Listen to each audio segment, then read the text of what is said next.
Hey everybody, what is up? Welcome to AV Pop Culture and technically American Vintage Adventures. It is time. It is time. First, it's time for you guys to let me know that you can hear me. Apologize for being late and the little sneak attack. A couple of hours ago, I posted, so it's not a complete sneak attack. Let me get you all up here on screen.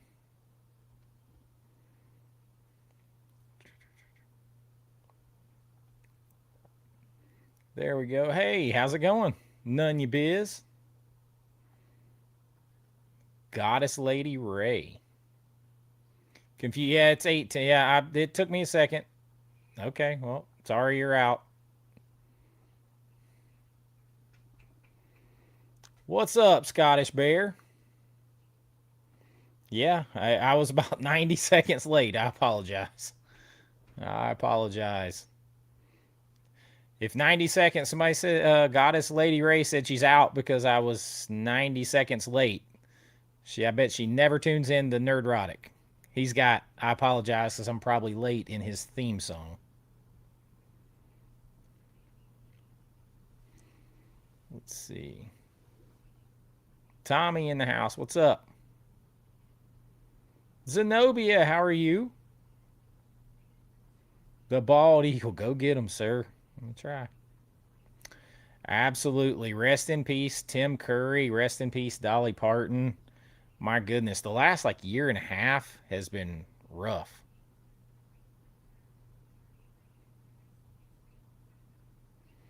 A little bit of sneak attack. I did post about it a couple hours ago, though. So not a complete blind side. Not a complete blind side. I should probably share it though, huh?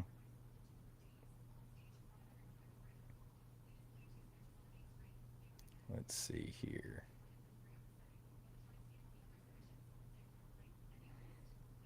Jeff in the house.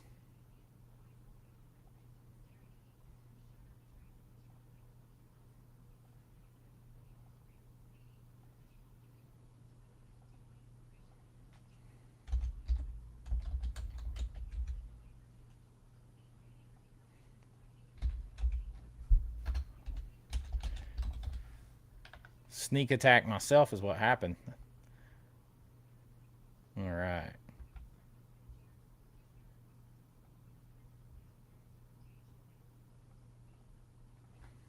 Live now. Slackers. There we go.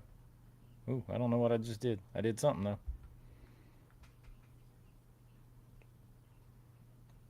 All right. Hello, April. I think I saw that you just joined the channel. The channel. It's a little slow to give me updates, and sometimes it's hard to tell if you guys if you're new or until like the first of the month. Is the camera blurry? Or is it just slacking? Here, let me make sure. See you in a second. It's gonna be so great during playback. Um, so I try to update. If you join the channel on Patreon or whatever, or here on YouTube, I try to update like every couple of weeks. It's a lot of back and forth on there to get you on screen. Justin Dyer in the house. What's up? What's up, Chase? I'm looking forward to spooky season videos. They're what brought your stuff to my attention a while back. Well, you're about to get all of it you want and then some. Um, all that you want and then some, because the official start of spooky season on this channel is Saturday, August the 29th, with a massive video. And you'll get one more video at least from me between now and then on Thursday at least. But this spooky season time, you see that the background is under construction. It is under construction. How's it going, Shane? Movie Cube.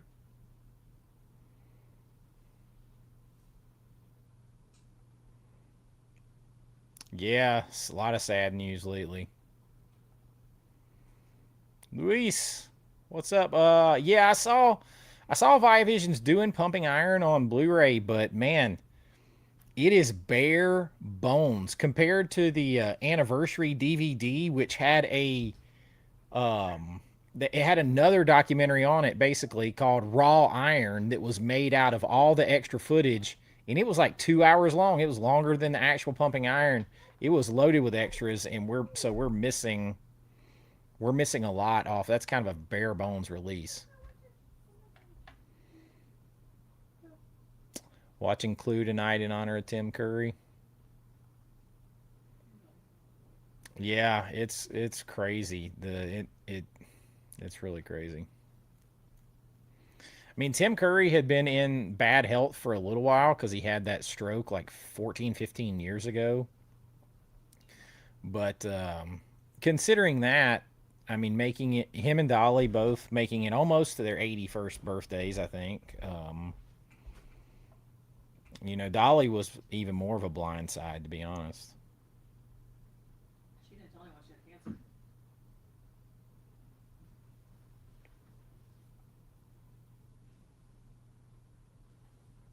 That was the best part. All right, Kip. I'll call you Kip. I'll try to remember.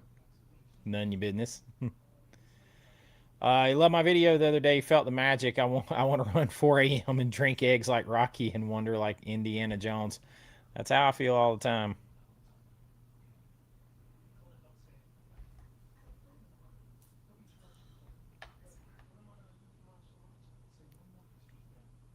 Rich is over there turning the TV up. She's gonna get me flagged on all kinds of stuff. The 77-inch TV in the other room, though. I like to be here with you. Yeah, but you can't. Yeah. You can hear it? I can see the audio thing jumping. It also sounds like I'm arguing over people. Greetings, mortals. Oh, it will make a lot of spooky season videos. That's one of my top 5 favorite horror movies of all time. If it holds its place, I will be expanding. Last year, one of the biggest videos I ever did on the channel was the 31 greatest horror movies of all time ranked. And I think it's got like 280,000 views now on the channel. That's one of the biggest videos I've had. This year, I'm going to expand it to 50. And that is a massive undertaking, much more than people realize when you're doing clips for all of those. A lot. 8-bit Christmas was pretty good. Yeah, Tim Curry is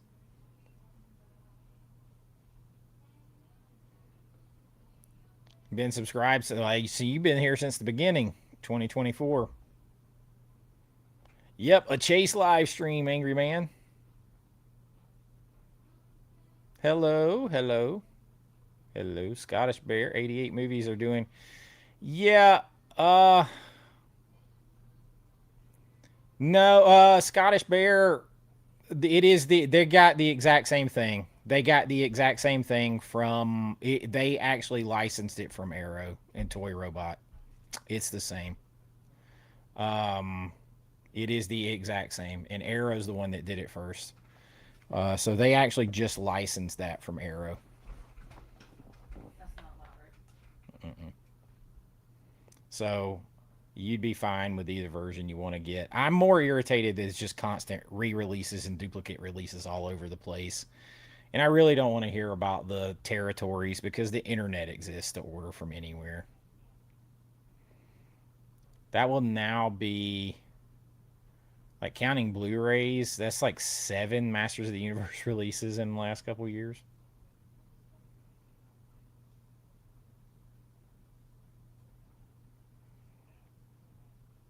Almost spooky season. It's really almost spooky season here on the channel. Saturday. Saturday, it's coming. Hit the like and subscribe. Yes, please do. It is my goal to get AV Pop Culture to 100,000 before the end of the year. Um, and we've got about 32,000 to go. No.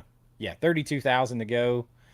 And I would love to get my American Vintage Adventures channel to 5,000. The Irish family is back in the house. What's up, Chase? Irish family reporting for duty. Missed the last two lives. Um, you were in. Oh, I can't read that.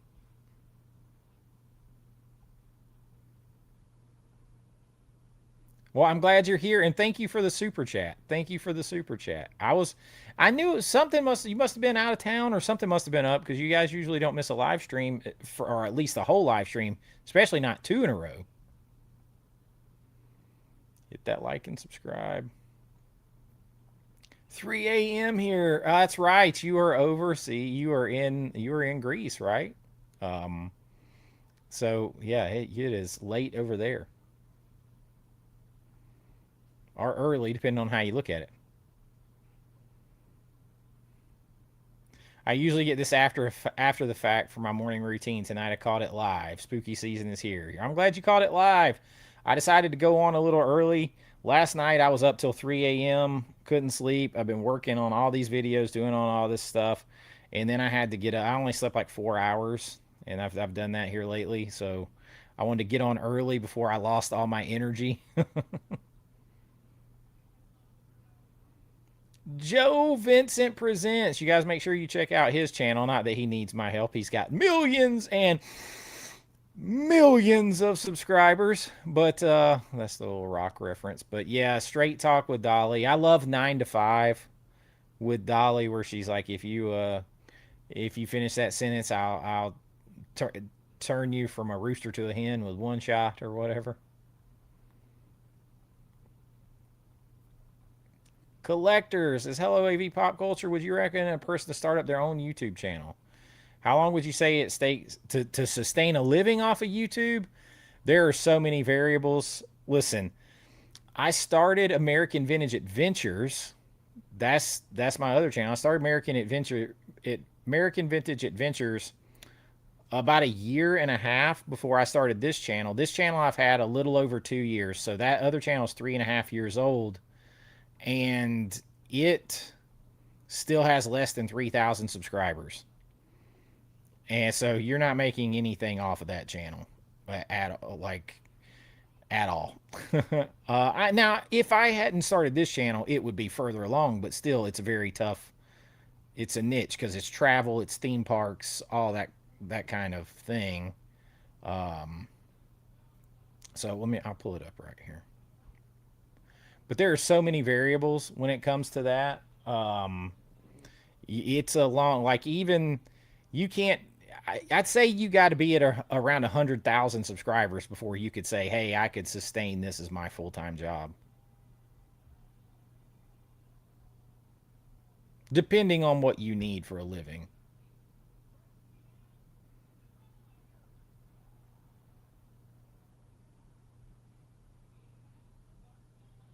Let's see here.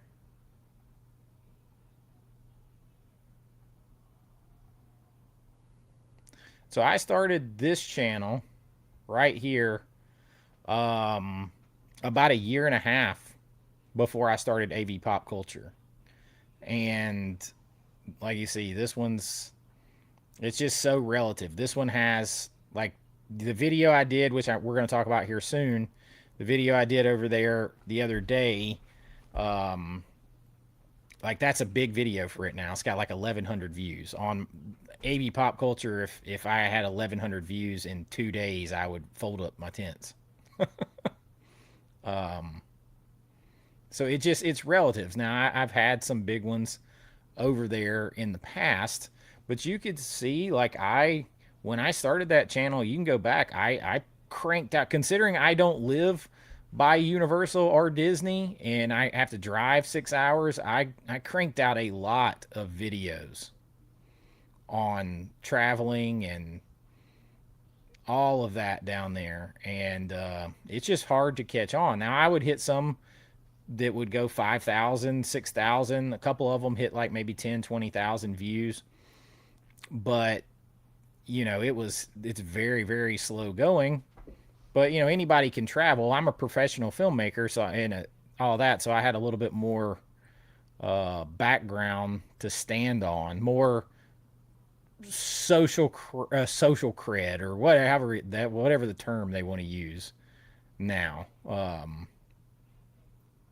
So I could do a lot more, a lot faster on the movie channel. But it really just depends. It depends on you and what you need. There is all these gurus out there that try to tell you stuff. There are some things that you can learn, but a lot of it is just doing it.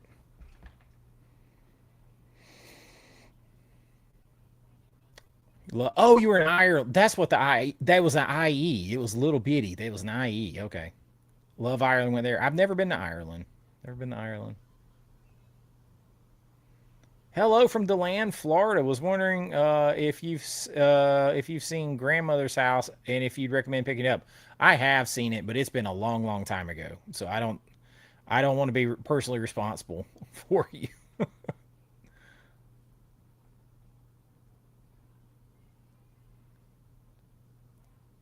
How stoked am I for 4K Commando? Very, very, very pumped for that one.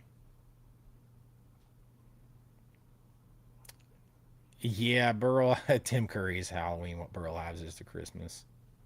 Um, Please shout out the worst witch. I have you mentioned that the other day. I've never seen that. So to my knowledge. So um, I would have to see it before I could shout it out. Slasher Queen, hello. Am I going to do the video of the best top 90s movies, just like regular 90s movies? You're going to get a lot of best of stuff, to be honest with you, in January because it's like a reflective time. And so it's a good time to do a lot of best of lists. And so you will get more targeted stuff like that in January. Everything between now and the end of the year is plotted so far ahead of time with very, very little bit of room to add or maneuver. You're going to get 90s horror here soon, 90s Halloween stuff.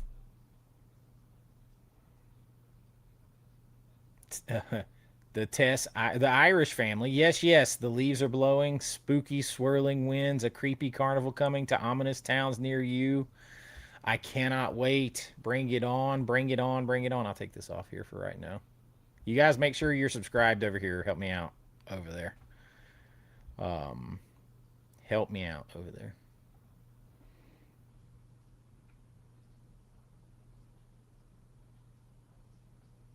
Thank you again for this another super chat. You guys are always awesome. Have you noticed on the thing that I have? I changed it where it covers all of you guys together on your icon label. Yeah, she did. Wow, North Wales, UK, great channel. Keep it going. Thank you, Dave.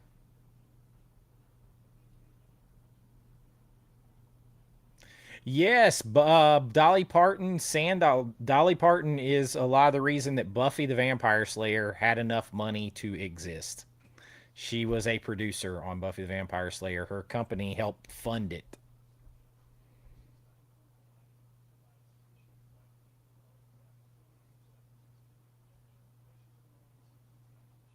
Hayden Panettiere was a big blindside too, but she had had some pretty public struggles.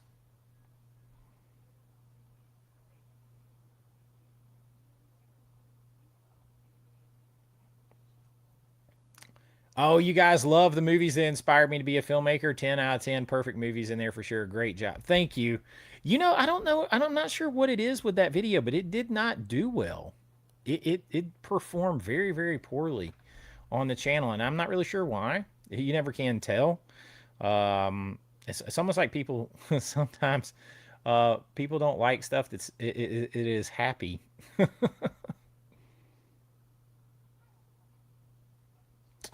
Oh yeah, Killer Party I would say is considered a low budget movie. I would say that's considered a low budget movie. I got it sitting right over there.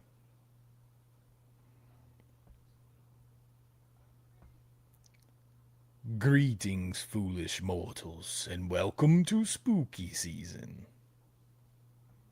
Yes, rest in peace to both. Yeah, finally getting The Rock on 4K. Finally getting Con Air. Hey, from Florida. Yeah, I don't know. I don't know on that one. I can't give you a good enough recommendation on that one. How's it going, Adrian? Yo, Adrian. He terrified me as the devil, as darkness in Legend. Terrified me.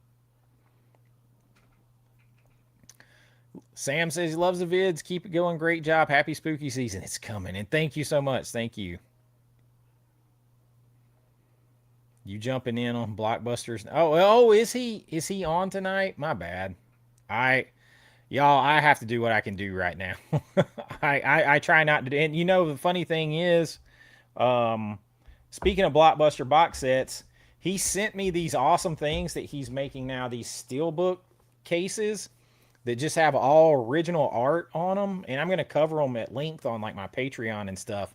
But these are super cool. Like if you just want to put like group together your own steel books in these, like that maybe you want to put together your own collection. Like this is just like, for me, this would be like a action or a general prestige type one here with like the movie things on it, but nice construction there. And this one is like his own horror, like kind of like generic horror designs, creepy designs.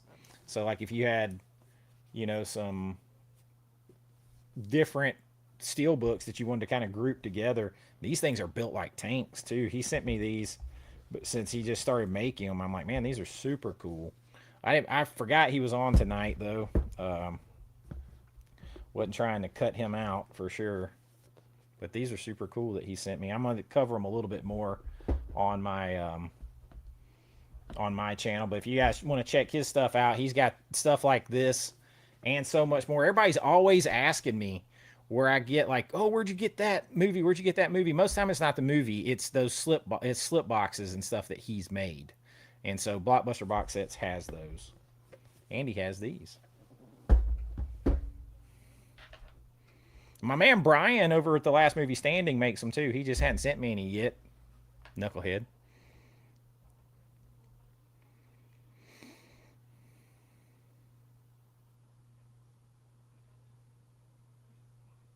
Oh, that's right, because you do Rocky Horror, right?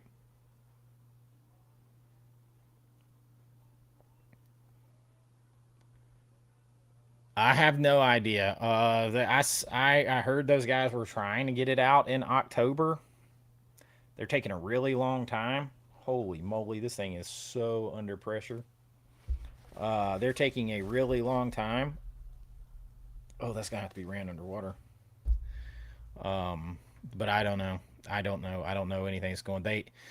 Um, Synapse with Redshirt, they tend to announce things way too far in advance, and then it seems like it takes forever.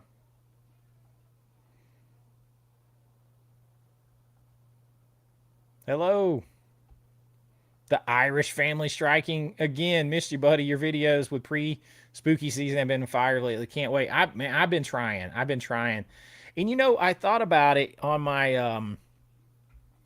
I was just sitting here the other day because we're gonna go to Halloween Horror Nights, obviously, a couple times. My favorite event of the year, and I thought, what if I talked about the houses there? What if I talked about some of the theme park stuff and dived deep into it and gave information and counted down kind of the same way I do for movies? And it seemed like people like that on the channel too. So I actually threw that in there. You'd have probably got an extra video from me over here, but you're gonna get another big video from me tomorrow, to a big one, and it's kind of a warm up for spooky season.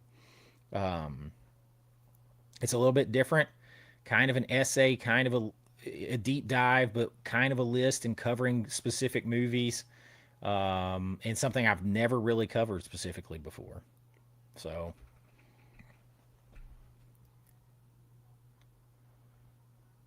Slasher Queen says, I'm writing a script. It's about a female serial killer who kidnaps young women between age 16 and 21. She drains their blood. She bathes in it so she can stay young. Any advice? Um, If you want it made, write it where you could feasibly make it yourself for a reasonable amount of money. That would be my biggest thing. If you don't care about making it yourself and you just want to write it as big as possible, go as big as possible. But my biggest advice is if you really want to see it made, if that means the most to you, write it where you can reasonably pull off everything in it with a reasonable amount of low budget to micro budget money, and write under those constraints and be very creative under those constraints. I tell people that all the time. I'll see indie filmmakers because I've made like 8 movies, and I'll see so many of them, and they'll get more money than I ever had. Like, I know guys that got more money for one movie than I got for almost all of mine put together, and they never finished because they went and wrote things they could not possibly do with that amount of money.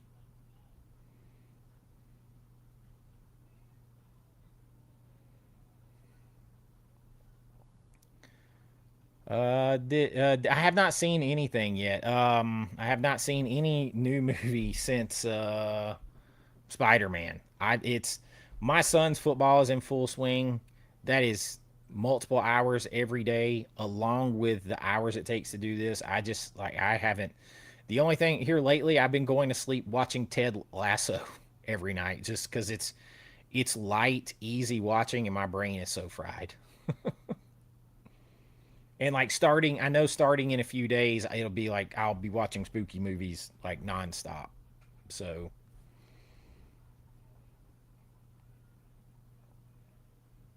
I would like to go see. I know I just saw that they're re-releasing the first 3 Halloween movies, the original 3, at the theater. I would love to go see those at the theater.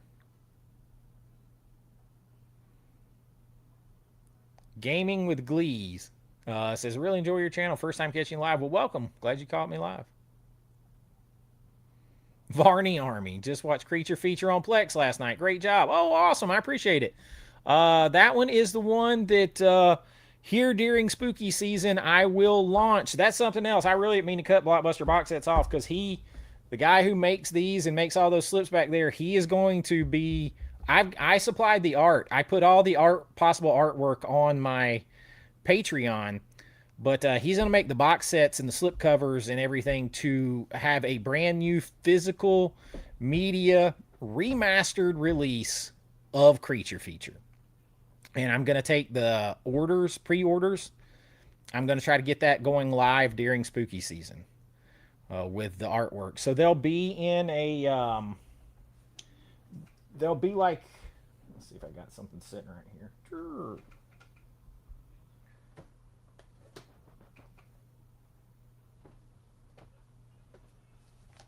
So it will be essentially like this.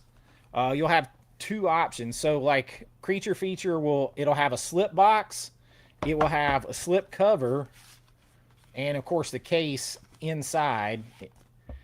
So you'll be able to order Creature Feature, and of course it'll go inside the box. So it will be a hard box. It'll have art on the back and the front, and then you'll be able to open it up.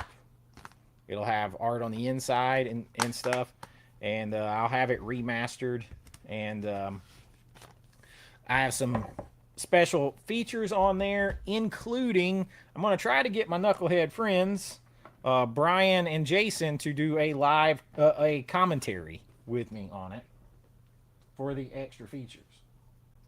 There's already a bunch of extra features, but I'm going to add that. And yeah, I know it's on Plex still right now, and it's on Rhonda Shear's Up All Night network on Roku. I was talking to her about it, and I might let them show Dark Road, my movie Dark Roads as well. I got to send them the link and decide if I want to do it, because it's never been shown wide publicly like that before.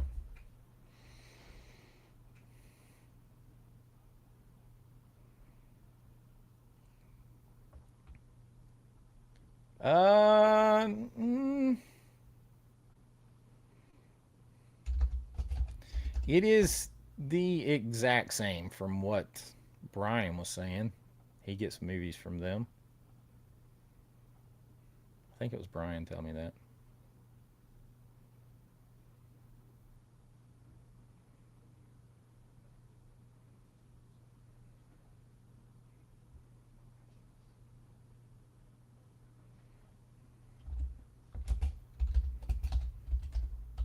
I would not, and honestly, I would not put 88 Films restoration work above Arrows anyway.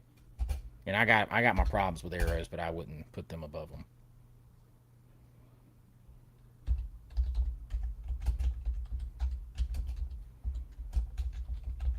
If you go look at Toy Robot and the description of the stuff, it is like almost the exact same. Um,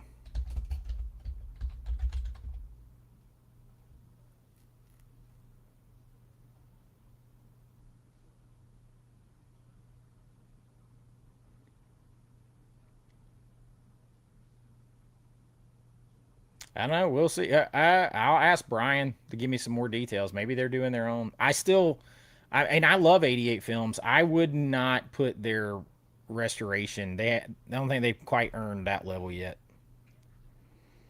But all of the things like the extra 40 minutes, the this, that, it all reads the exact same as Arrow stuff.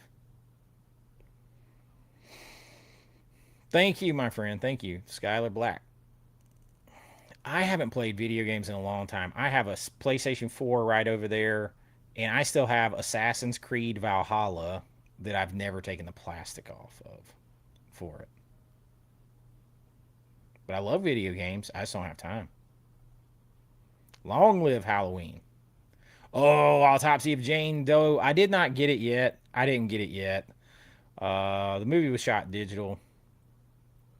Um, does the thumbnail say Thursday, bro? I thank you for letting me know that. I need to switch that.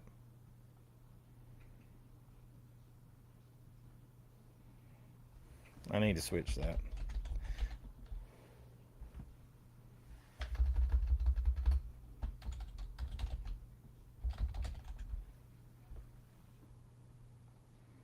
I'm so brain fried, y'all. That's that bad.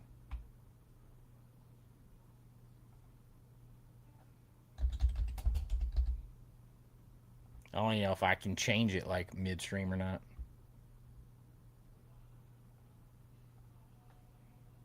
Let's see.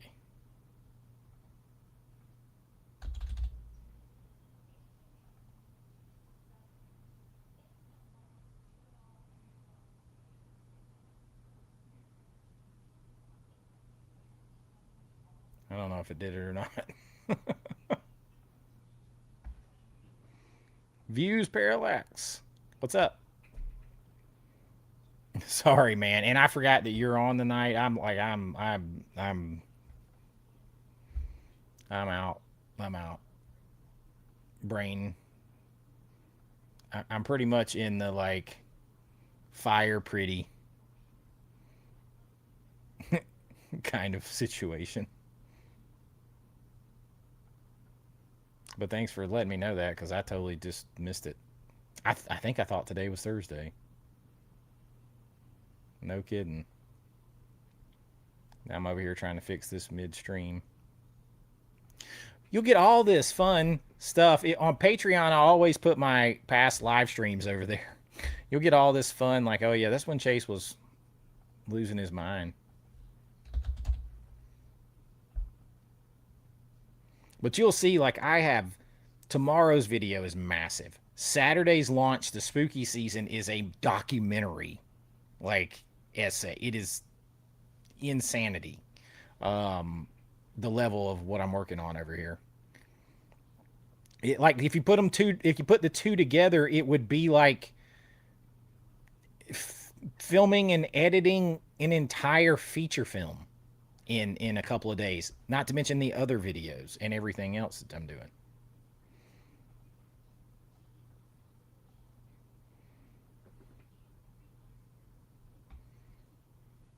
All right, I think I got it fixed.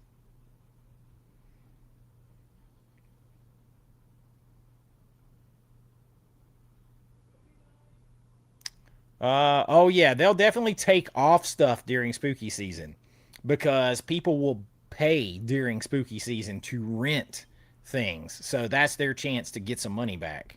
They do that all the time. Slasher Queen, I am glad that you were able to catch it. I definitely understand being having to work a lot and so much.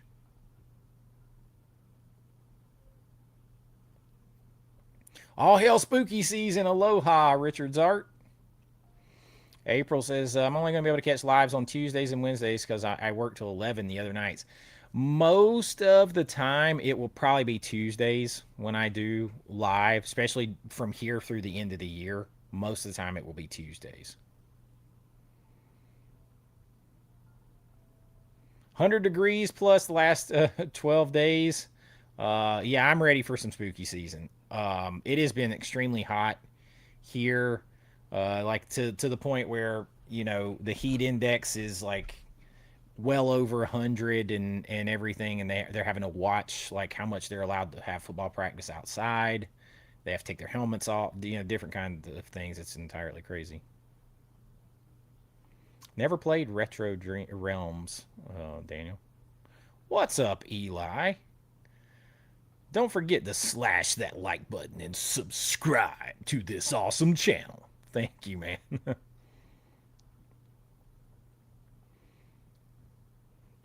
Did a few video a few days ago. The top 10 movies you used to hate but now you love. Have I got any? Oh, I got a lot of them. I got a lot more.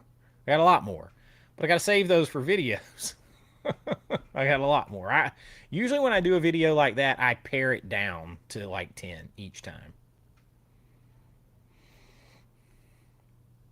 If you could get a modern horror thriller made into a VHS tape, which would it be? Um, Trick or Treat to 2007, probably. Um, Friday the 13th, 2009. I would like to go back and see on a old VHS, make it feel more like the rest of them. There's probably others too. Slasher Queen, you became a YouTube member. Well, welcome over here. I did not get the, and thank you for joining over here. Thank you. I did not get the Bill and Ted's Bogus Journey from Arrow. I did not. And I just now, like my last order from Arrow was late. Um, it is over there. I got Troy. I got Identity, which is super underrated to me. What I get? Girls Night Out. Was it Girls Night Out? And our Killer Party. I can't remember. No, Girls Night Out. It was just an older one. Um, and Troy. Did I say Troy? I got 4 movies. Oh, People First, Larry Flint. Finally caught alive. Thanks for always helping give us the autumnal and spooky season vibes. Always love your nostalgic content. Thank you. You're going to get a big dose of it starting Saturday. Trying to catch up with the chat, y'all. I'm sorry. That doesn't surprise me about Dolly. She was amazing. Seb is here, but not really here. He's hiding. He's trying not to be mad at me no more. I, is it Richard? Hi, Richard. Have you ever seen the movie Masquerade with Rob Lowe? I don't know if I've seen that one or not. The Child's Play remake pay-per-view from 2018 should be on DVD Laserdisc. You want to watch something spooky tonight? What's your favorite scary movie? Oh, I expect a lot of Dolly's will be back up in the charts. One of my secret favorite songs of hers forever is not even a normal year, like normal song. It's Hard Candy Christmas. I absolutely love that song.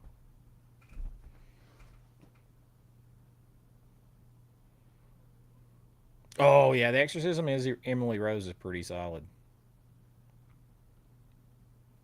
Jared, not a lot yet. Just talking, catching up. Spooky season is upon us.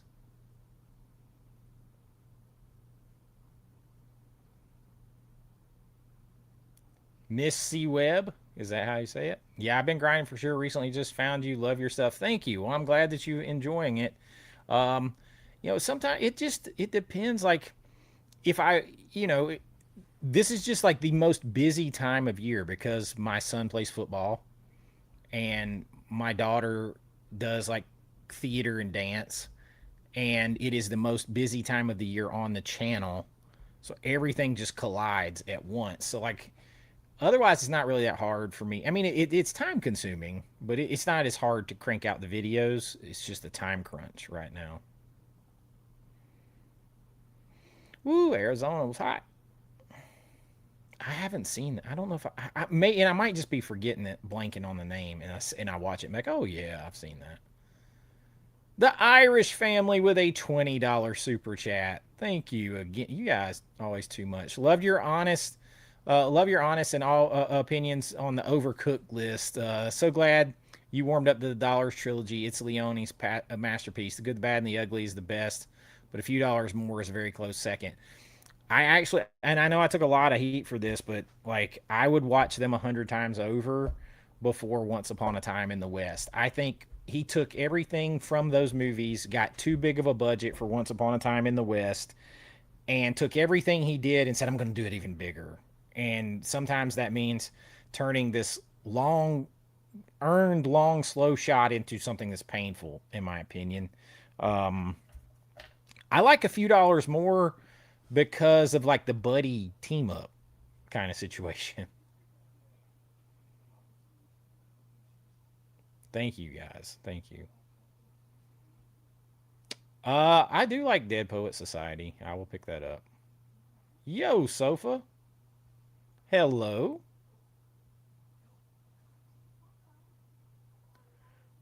On the subject of theme parks, I can fly to France in 3 hours, be at Disneyland.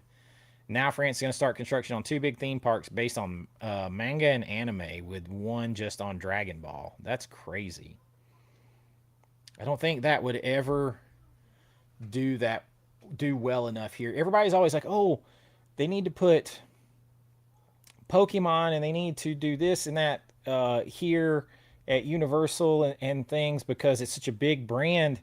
And so I looked this up, and I might actually do this on the American Vintage Adventures channel because they're talking about expanding Universal.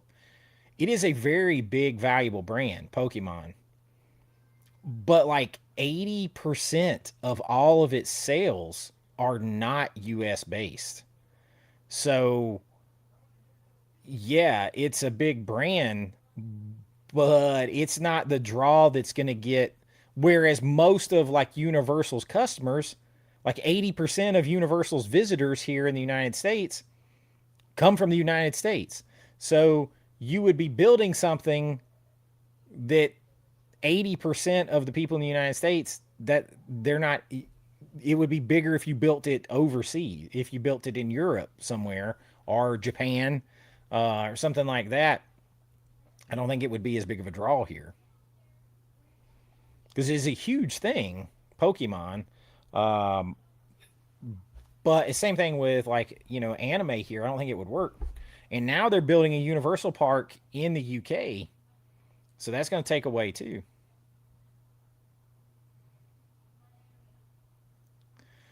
Am I covering the upcoming Blu-ray release of Guyver 2 Dark Hero? Well, I don't really cover I don't really review movies on the channel like that, or like physical media on the channel anymore. I do that on my Patreon. Um, but I don't really do that here anymore because it's just lots of reasons. I don't, but I will. I'm getting it. I ordered it, and if I cover it, if I review it, it will be over there on the Patreon. Thank you. Oh yeah, you saw the thing.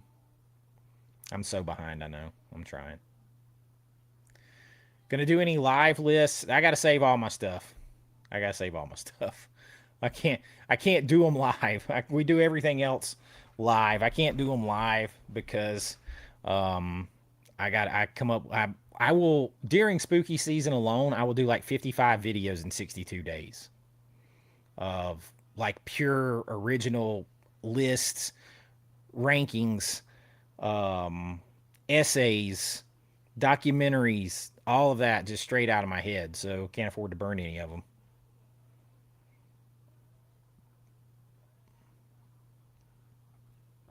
Thank you. Just sub to AV Adventures. Looking forward to binging the content.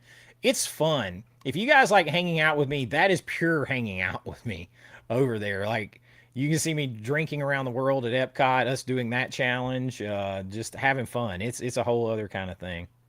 Speaking of reviews, though, I will be doing also a review on my Patreon of Bride of Reanimator that actually Ignite. Look, this is like the first like big 4K that I have ever been sent by anybody. Ignite Films, and I was on their bandwagon before anybody else knew who they were before their last film. And this thing, man, they do such. They have two of the top 10 4Ks I've ever seen now. They do such good work, and I will dig into this thing deep. But if you have not, it's nice and if you're a fan of Reanimator, this thing is fun. It's a big 3-disc set, art cards, the full. It has that smell just like Arrow Video, but it comes with a full like. Once I get it in here, it's hard to get back out because it's so like well done.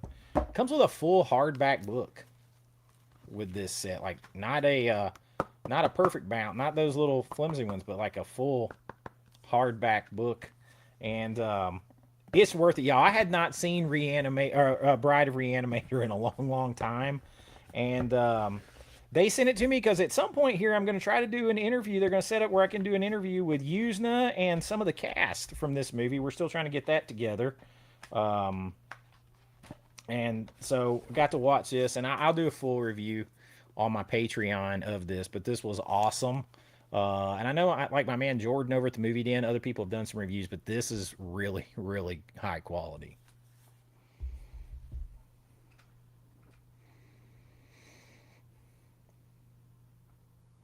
Stuck between going Halloween, horror Halloween, or Pigeon Forge this fall. We may end up actually going up to. We may end up going to both this year. Not in the fall. We may actually go to around Pigeon Forge and stuff around Christmas time.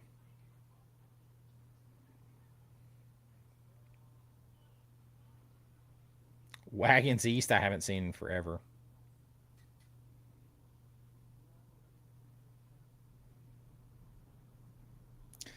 It's cooler now in the mornings and afternoons in Georgia and South Carolina. Yeah, a little bit. Yep.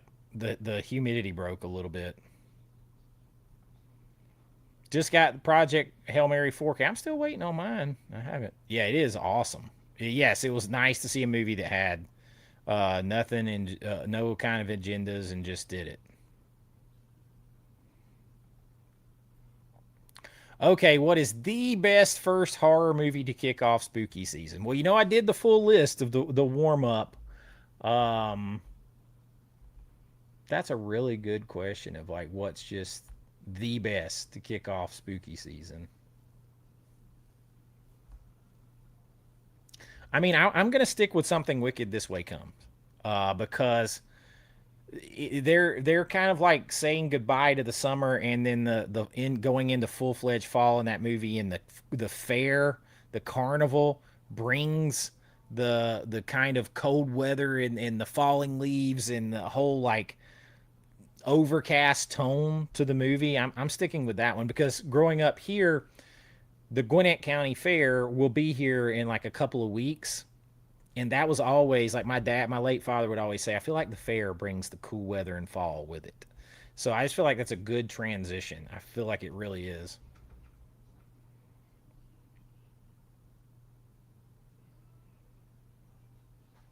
You get a lot of stuff from Blockbuster box set. Oh, hey, look, my cousin's back in here, Brandon Whitley. What do you think about the rumors of the Buffy reboot and it flopping? Shame it didn't happen, but sounds like it wouldn't have been like what we would have wanted. Yeah, I I had hopes. I was excited. I had hopes when it first started because it's like my favorite show ever. And then I started seeing it, and then when I saw the script, oh no no no! I'm glad that thing never came to into being after reading the script that was leaked. And Sarah Michelle Gellar admitted that was the script. She's like, there could have been changes, and they everybody involved money wise wanted her in it more, and they hired that director who had didn't really know anything about how that show should be shot. She flopped her way on Eternals. I think it was doomed. I think trying to do that show, and Nicholas Brandon, Xander, that literally hours before he passed away, I was watching his live stream after they said the show was canceled. I was watching his Facebook Live. He was sitting on his front porch in a rocking chair talking, and he's like, "You should never try to do that show without Joss. No matter what you think of him, it's his writing that made that show work." And I like seeing the writing that they did. I'm glad it never saw the light of day because I didn't. I don't want anything to tarnish it because that is Buffy the Vampire Slayer, Smallville, Supernatural.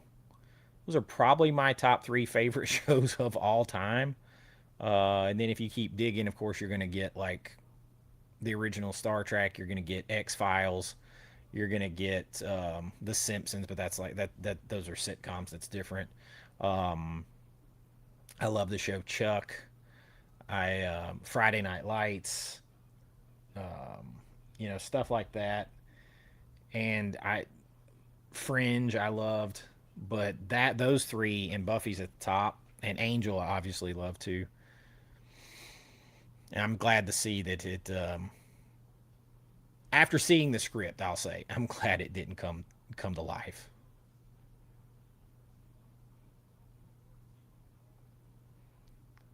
And thanks, man. Thanks for the super chat. You don't have to super chat. I appreciate it though.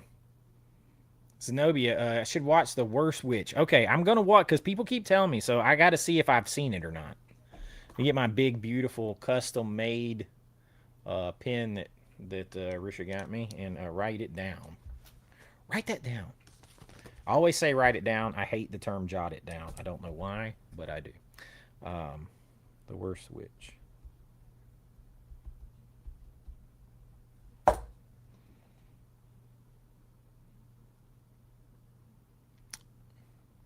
Yeah, October release would be nice. What's up, Billy's Movies? Three Musketeers. Oh, I love him in the Three Musketeers. I love him in the Three Musketeers.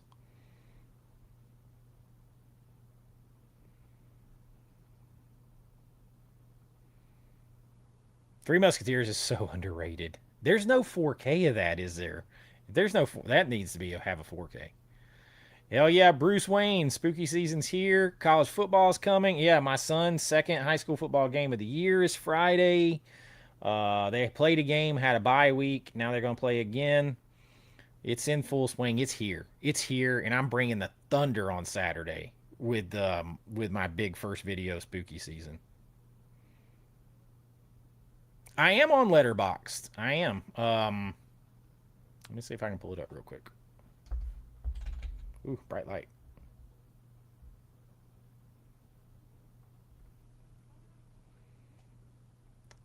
I'm bad about not putting everything, but here.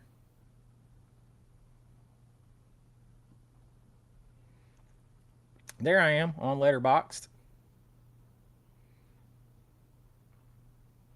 I think the last couple things. I mean, I got on there and did Spider-Man Brand New Day and the Odyssey. I try to remember to do it. Again, it's just a time thing. But I do try to get on there when I can. I guess I'm at what am I at? I'm at AV Pop Culture, AVA Pop Culture on there.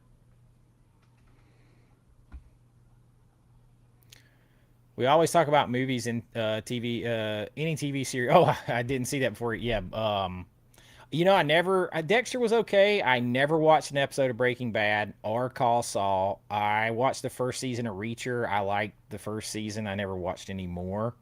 Um, yeah, favorite shows of all time. Definitely Buffy, Supernatural, Smallville, in some order, Angel, X Files, the original Star Trek, um, Chuck, Friday Night Lights is up there, Fringe is up there. There's too many to think up off the top of my head. I'm looking at all my stuff over here. I'm not factoring in like Simpsons or Friends. I'm not factoring in sitcoms, or they would be in there too. I'm a huge Simpsons fan, especially first 12 seasons. Um, they would be in there if I was counting them. I can't. There's definitely more, but those always jump to the top of my mind.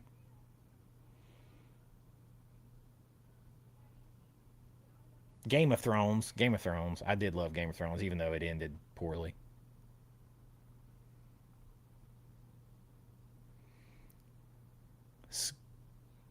Scoob Glock.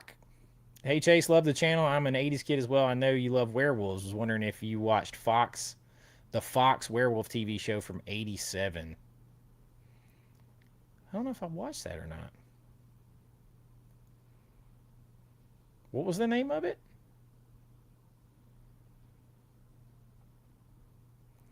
Oh, the artwork for I can maybe show some of it on here, I guess. Mm,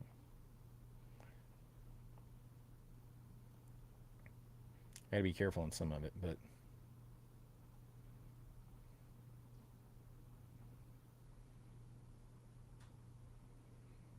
so these are like this is probably going to be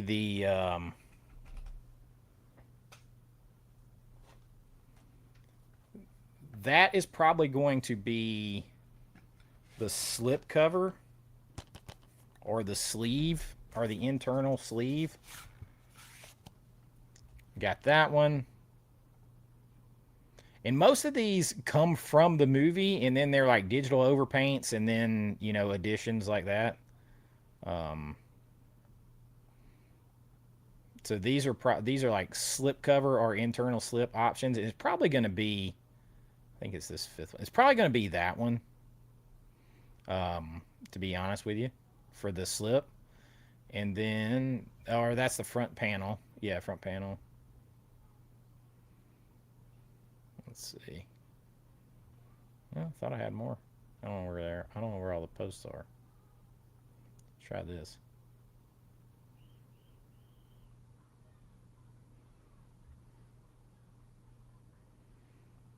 So like this is gonna be like internal artwork. Um,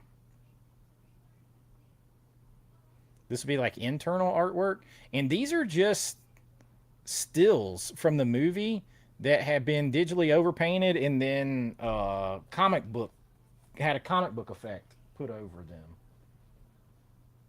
So those are actual screen grab stills from the movie. We gotta be careful. Some of these. These are actually from the film.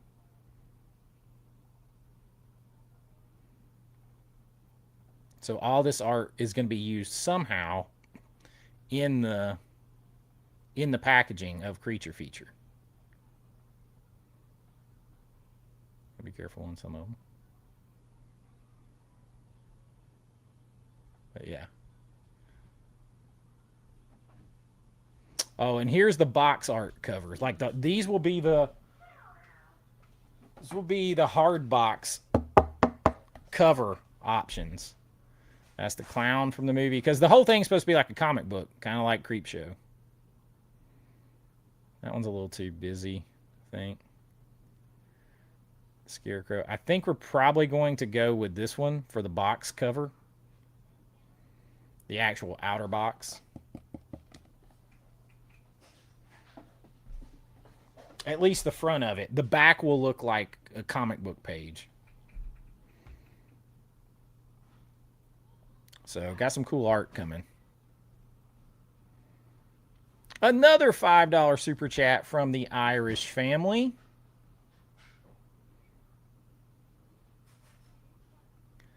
It says, the most underrated spooky season film of all time, without a shadow of a doubt, my favorite, Something Wicked This Way Come. By the pricking of my thumb, something wicked this way come.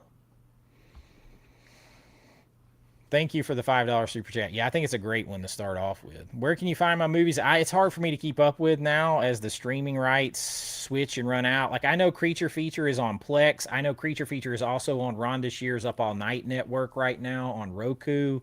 I know Buried Cane, Realm of Souls, and Bring Me a Dream are all on Tubi and Amazon Prime and a couple of other places. Hollywood Nightmare is on Amazon Prime. I don't. You just have to look at my IMDb, find the titles, and look. I can't keep up with it because I don't have any control of it anymore, and I get nothing, absolutely nothing, from any of that anymore. I never got anything in general. Absolutely, slasher queen.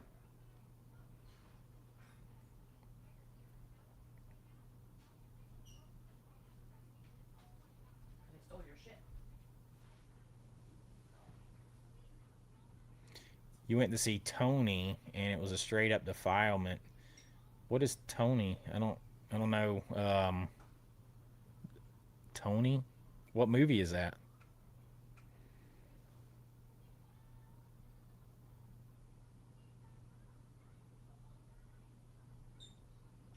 Yeah, that's the best way if you want to get a movie made is to do it that way, to do it smaller like that, for sure, because you can reasonably feasibly do it.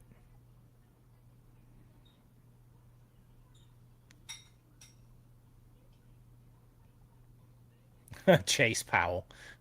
I'm sure I will probably sign. I will sign like the first. I will sign, and the first couple hundred that go out will get like extra stuff with them. The first couple hundred pre-orders. There's going to be different levels of pre-orders when I do it because some people just want like the movie with a slipcover and that's it, and that's fine too.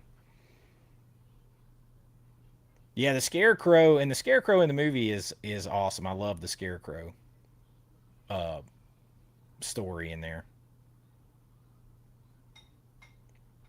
I love me some Blade Runner 2049. I'm not gonna say you're completely wrong. Oh brother, I don't know. I like it. I'm not gonna say it's better. Maybe it's probably more fun to watch. I don't say better, but probably more rewatch fun to rewatch. And I'm a massive Harrison Ford fan. Does my 4K Lost Boys case have the vampires hanging off a cliff of a bridge? I've got every possible version of my Lost Boys of Lost Boys. So where mine's at?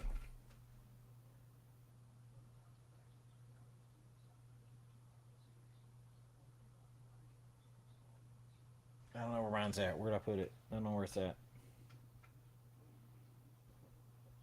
So I can't look and tell you.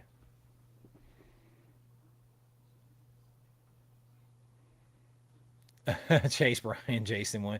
I would love to have them on the extra features, doing a commentary with me. Because I don't know if either one of them have seen it. I can't remember.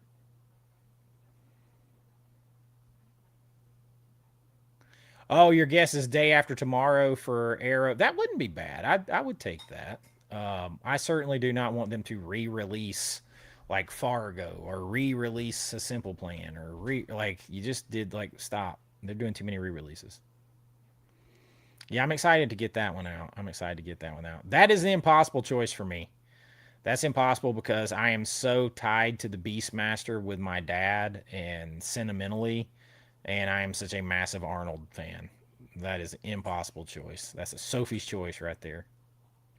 I like drive-in theaters too. I do consider Terminator horror.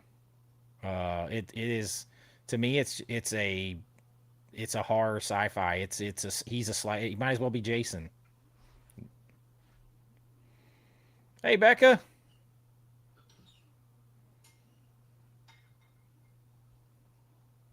I understand that. I understand that. Trust me.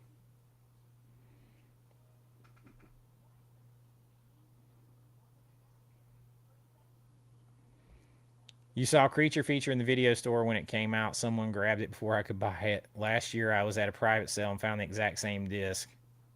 Wow. How about that? I'm always on the lookout. Like, whenever I go into a used place, CD Warehouse or whatever, I'm looking for my movies because, like, Creature Feature got a wide. Creature Feature and Realm of Souls got wide physical releases on DVD because they still went into like Family Video and Redbox and stuff. So I am always looking. I go into used place. If I can find them, I will rebuy them. Like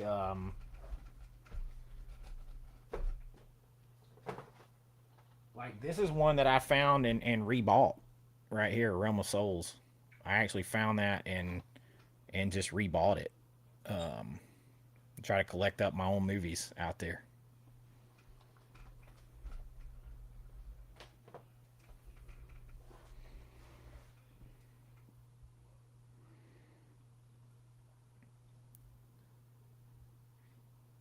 So before I go on real quick, before I'm here so I can close this back off, there is an active contest going over here. And if you come and if you're subscribed to AV Pop Culture already, and you come over and subscribe to AV Adventures, so it's AVA Adventures, American Vintage Adventures, you subscribe and you go to this video or any other. Of course, it's like it's giving me a. I don't want to show that. Go to this video or any other. There's a couple people that don't like it apparently. Alien abduction horror. You go to this video or any other over here. Watch the video, comment, and put hashtag icon. I am giving away 2 icon Patreon memberships. That's the top tier. That's where you're going to get your name on an individual card, all that, plus all the VIP access. I'm going to give away 2 of those, plus 3 other winners are going to win a stack of 4Ks a piece. They're going to win a couple of like at least 2 or 3 4Ks a piece that I pick. Depends on if they're box sets or whatever. So it's going to be mystery stacks of 4Ks. Lots of stuff to give away over there. And I will be giving away other surprise Patreon base memberships over there too, where you'll still get your name on every video and all that. So lots of stuff I will be giving away if you're subscribed over there. But you got to be subscribed. You got to comment. And anything you comment, you got to comment hashtag icon. Otherwise, I won't be able to find it when I go to look. So all you have to do is go over there and subscribe. And I have a box over here of tons of Vinegar Syndrome, limited edition releases, out of print releases, 4Ks with slips, steel books, hard to find stuff, boutique stuff. All that will be given away. So will 2 icon memberships. So will other surprise memberships for Patreon. And everybody gets extra AV swag with everything. So make sure you're subscribed. Help out that channel because I don't want to lose it. YouTube's changing rules and stuff. I don't want to lose that channel. All right, there is my spiel on that. Let me try to catch back up.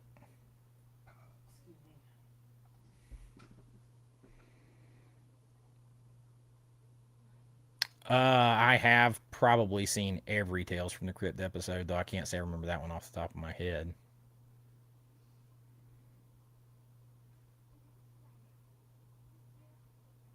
I don't think we're going to get Trick or Treat 2. It would be nice. Yeah, my brain is fried. It's fried. I definitely understand it. Seb with $5 super chat. Thank you, my friend. The Entity is secretly one of the scariest movies. If you actually find out a lot of information behind The Entity and you realize that it's based on a true story, and they actually got some of what happened in that movie from footage that was like where these people were observing this woman, where the doctors were actually observing this woman. So they got real footage. That's how they based on what it was going to look like and what was happening, plus the actual scientists and doctors like notes of stuff that's happening. That movie's scary.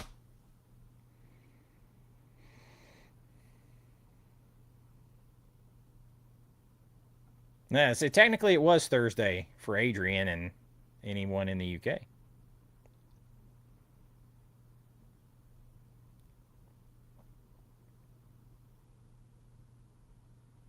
Yeah, Adrian's talking to us from the future.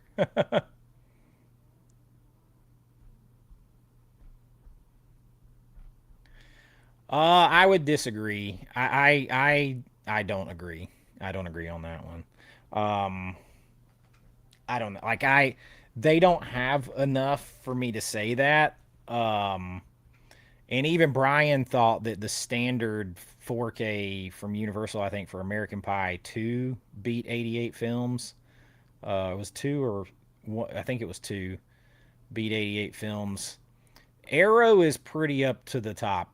They're right there when it comes to 4K restoration. I it's every now and then they'll have one that's just average, but they're top game for 4K restorations. I mean, Vinegar Syndrome is the best at doing it, um, but right there with them is Arrow and Screen Factory used to be.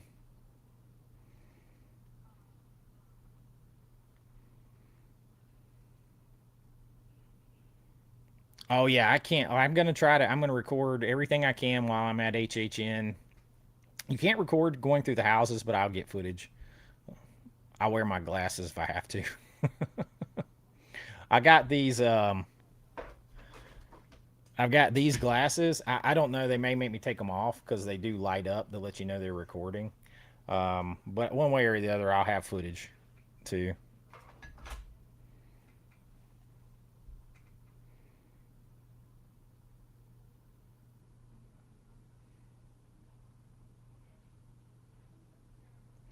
Yeah, it's like they gave all this information jump out about it, and now like all this conflicting information about it. On the Nightmare on Elm Street. And that's to be honest with you, I wrote notes for an entire video that I was going to do. And then when things started kind of going back up in the air and all this drama back and forth, I just dropped the video. I decided not to do it. I would love to see it done right. Um, I had a sneaky pick for Freddy Krueger. I had a sneaky pick for Freddy Krueger. Michael Rosenbaum, who played Lex Luthor on Smallville. I think he could do it. He has that ability to be quippy, smart ass, but also turn extremely dark real quick. He did it for years on Smallville. I could see him doing Freddy Krueger. Off the board pick. Oh, favorite horror movies. Oh, you gotta wait on my list. You gotta wait on my list. I can't be spoiling my list. Got big videos coming.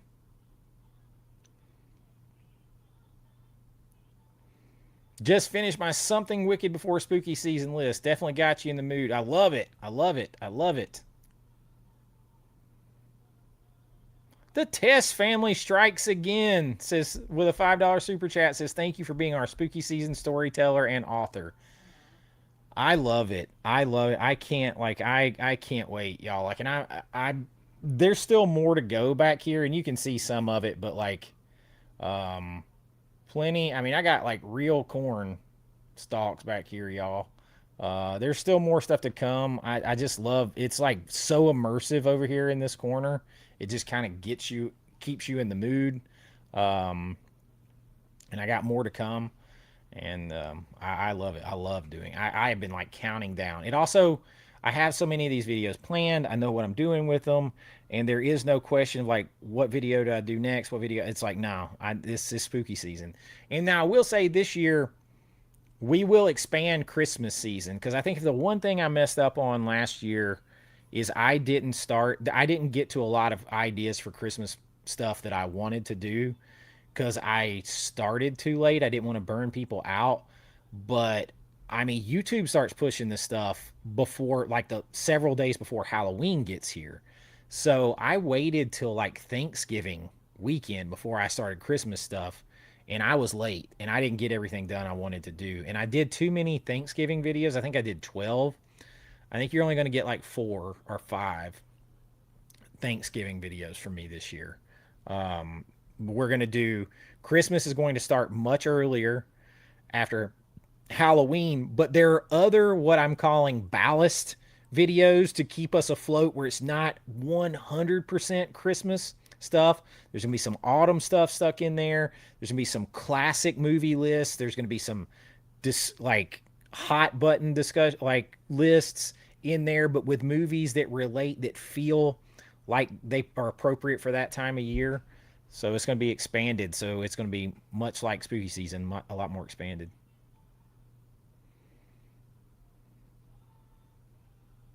Yep, Saturday, the 29th. Plan on that video coming out at 2 p.m. Eastern Time.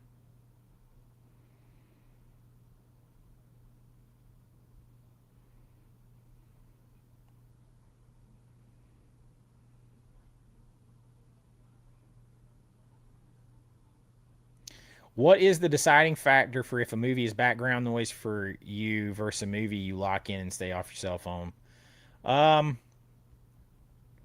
I mean, does it? It really has to be something that I would just really want to watch. Like if I'm just putting on something,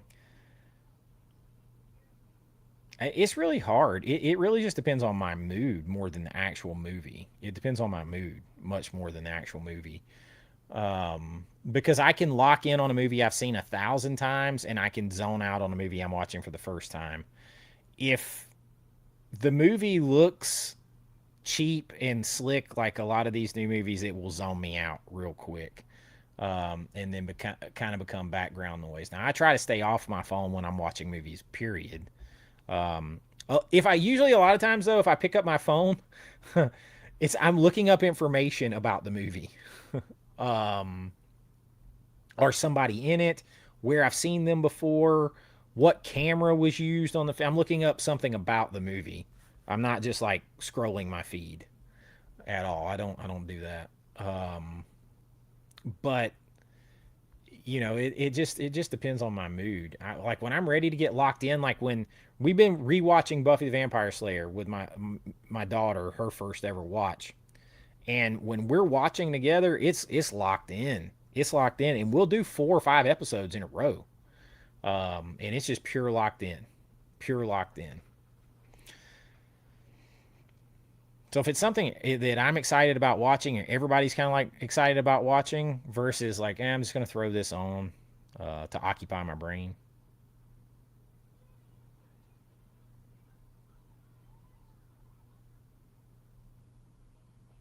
No, you can't depend on physical media. I mean, you can't depend on. That's why you got to have physical media because you can't depend on streaming. I said that backwards. Because they'll do it at Christmas too. All the Christmas stuff that has been available on streaming all year long suddenly gone, and you got to pay to rent it.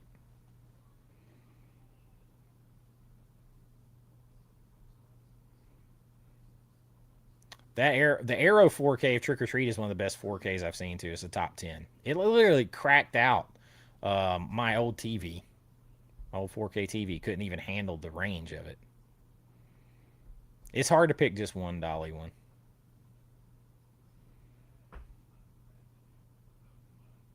I don't know if I've seen Blood Creek.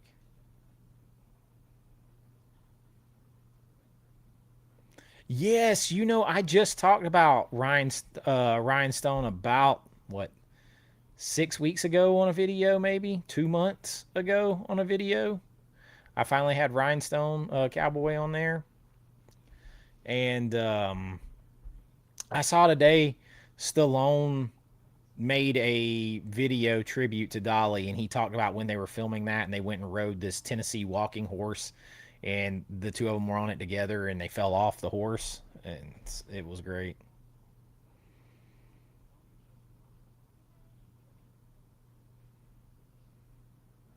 I am a fan of country music, big fan of country music. Who's my favorite?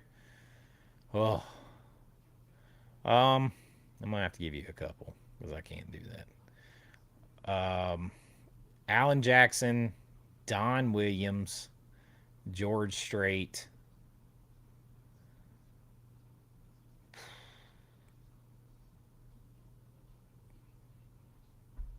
I mean, them three come to mind first, but there's a lot. I like a lot of country music. I like a lot of classic rock. I like a lot of southern rock. I like a lot of all kinds of music, to be honest with you.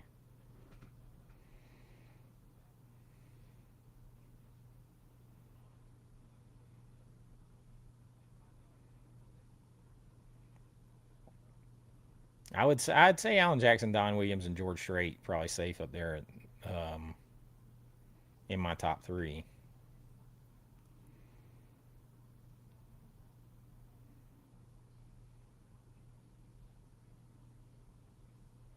Yeah, the Bride Reanimator is a great 4K. It's a great one. It's really well done.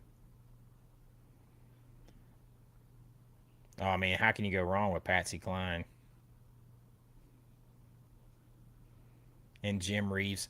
Um, it's interesting because it's not Jim Reeves, but my my son, like, you just wouldn't think because he's 15. He won't be 16 until after the season's over. And we were just talking about last night how his first season last year in high school, he didn't go to high school there because he doesn't go to high school where he plays football. He goes to an online campus in Gwinnett County, and he just goes there for football. So these kids didn't know him when he came in. Big, strong kid. He's played football his whole life. And so he just started dominating everybody, and he moved up to varsity in ninth grade. And after the first game, when he was like blocking people and putting people down with one hand after the other, um, the guys started playing the song, and it was Big John by Jimmy Dean. And like these kids that are like at the time 14 years old pulling up Big John and associating it with my son because the lines he nobody knew where he called home. He just drifted into town, and he was strong and big and all this kind of stuff. And I thought, man, there's some hope. These kids pulled that song out of their butt to use to talk about him. I thought that was pretty cool. This is Halloween. Oh my God. Happy Halloween, Halloween, Halloween, Silver Shamrock. Thanks for that, Slasher Queen. Now, I do love me some Charlie Pride very, very much. Because you got to kiss an angel good. I love Charlie Pride now. Wagons East was his last movie. That's awesome. Local haunt. I think one of the best deals in theme park history, Halloween haunt history, is Halloween Horror Nights. Because for about an average of $100 a ticket, you can get in for, what is it, 10 hours, and there is 10 houses. There's all kinds of food booths. There's still park rides open. There's 5 scare zones. All of this extra stuff. You can't beat that price because you can go through all those houses and everything as much as you want to. That is still one of the best deals because they put on movie quality houses built on sound stages and stuff. I think it's incredible for what the price that you get. I still think it's incredible value.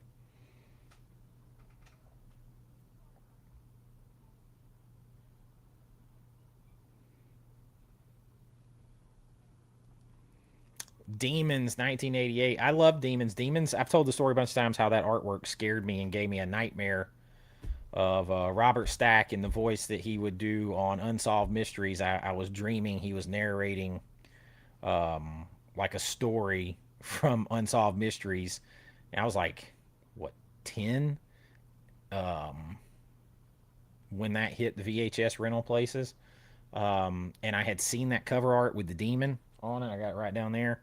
And he looked like the devil. And I had seen the movie by then, and I'm having him narrate. He's like, "This is a boy who had a horrible experience. Basically, he came home to find the devil sitting in his room." It's Robert Stack in his Unsolved Mysteries voice narrating, and it was the demon from Demon sitting in the corner in my room in my nightmare, and I woke up. I will never forget that. It's been like 36 years or so, and I haven't forgotten it.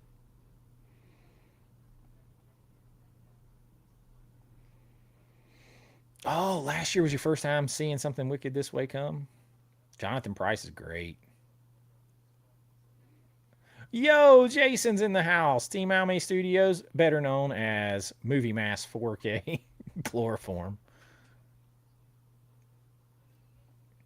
Demons is probably my favorite Italian horror movie. There's no doubt.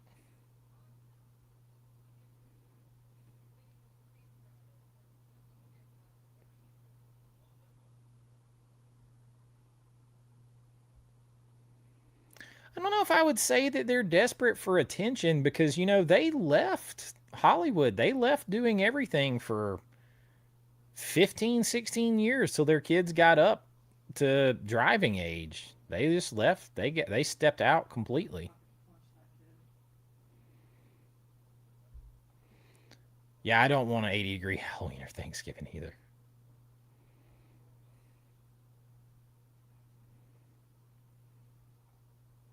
If you wake up at 3 in the morning, why not get up and join Chase's live stream? Hello from Sweden. Whoa, hello over in Sweden. I've never been to Sweden. Rich, have you been to Sweden? No.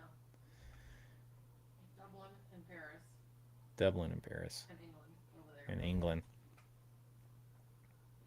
Now, my Logan and Lana's mom has been to Sweden and Switzerland and several other places singing, performing, but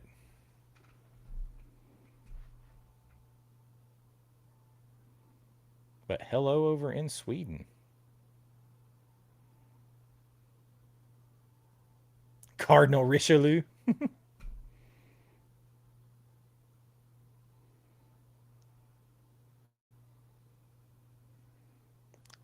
Let's see. Am I almost caught up?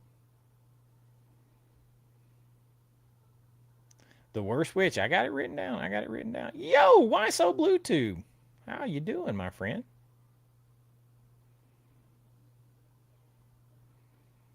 They should tell what every Halloween my story.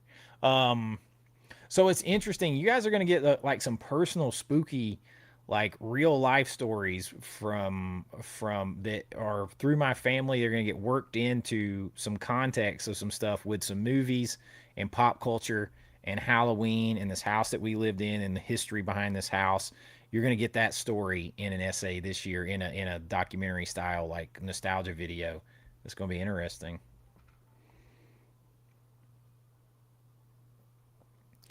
I do watch zombie movies around then. I'm not the biggest zombie movie person overall in general. But like, see, I won't watch. I probably will not watch like Return of the Living Dead. We just watched it on in July because me and my son, it was his first watch. They don't necessarily feel like Halloween to me overall. But Night of the Living Dead, Dawn of the Dead, those feel more like it than a lot of the other zombie movies. Like I don't see like um I mean nothing like with was it any of those movies like 28 Days Later or which I guess aren't technically I don't know. Shaun of the Dead. None of that feels like it screams spooky season Halloween to me. They're just zombie movies. Even Zombie Land, which I really like, is doesn't scream Halloween to me. Yeah, I'm just not the biggest crime drama guy in any way. I like Sons of Anarchy, but like watching it once was enough because it's so heavy and miserable. Like in the end, um, but yeah, like the whole like crime drama stuff, I'm just really not that into movies either. I've just never really have been.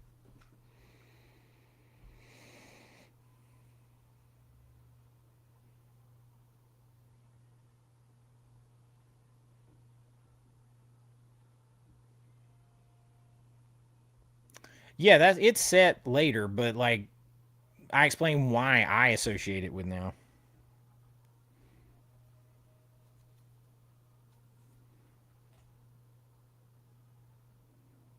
Oh yeah, I remember Sabrina Teenage Witch. I did see that big set for Dracula. I will be getting that.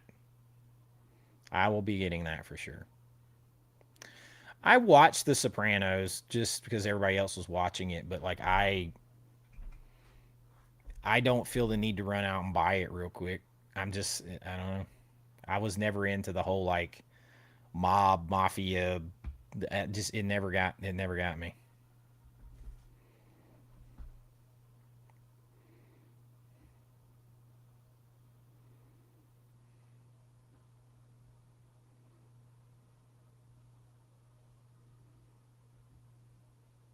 Return to Oz is creepy. You're gonna see that on a couple lists. Those Wheelers are creepy.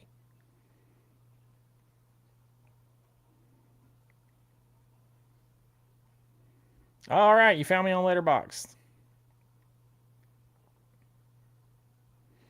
Yeah, it's Night of the Demons is easier to watch. Oh man, I need it. Like I've tried a couple of different pillows.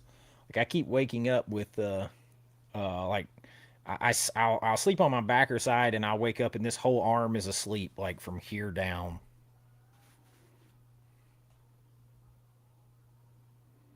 Yes, Boomer. Hey, thank you, Fire Rat. Thank you. Yeah, I did watch The Sopranos.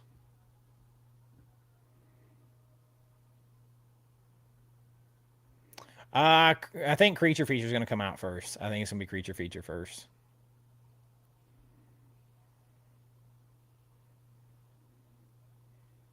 Yeah, Twilight Zone is one of my all-time favorite shows too.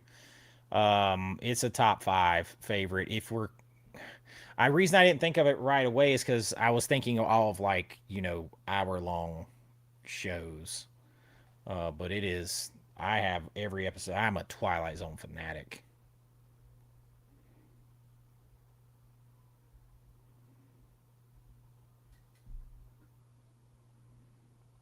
Gonna watch the Dog Stars this weekend in Dolby Cinema. I haven't even heard of it, so yeah, the marketing must not be that good. Oh, Anthony Bourdain. Okay, the Anthony Bourdain movie. Okay. Yeah, I could. I was like, huh, Tony? I don't. I can't remember.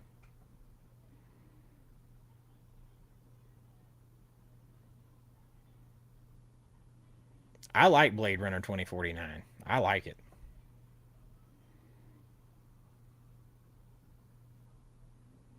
Yeah, the ending isn't 100% what I would want it out of it, but I liked it. Mark underwater, under the rim rocks. Where's under the rim rocks? I thought I just saw him a second ago. Mark underwater, what's up, man?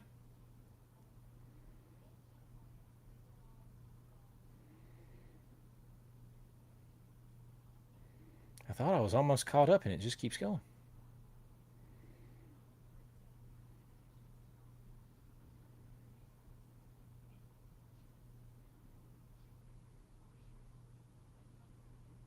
You were a factor in their success in family video buying. Kept them going, huh? I want them gonna win again. Icon. I will announce the winners of the of people subscribing to AVA, American Vintage Adventures over here. I will announce the winners of the Icon Patreons, the other Patreons, and the movie stacks. I will announce those before I go to Halloween Horror Nights. So you still have a week or two. You can go on to any video on the channel as long and comment and watch as long as you do hashtag icon. I'm going to give some more time because I have some more Halloween content coming out, Halloween Horror Night content coming out over there, so you can see more videos. But I will announce the winners before I go. I am planning to go September 10th is when we're leaving, September 10th. So you've still got a little bit of time over there to watch and get entered.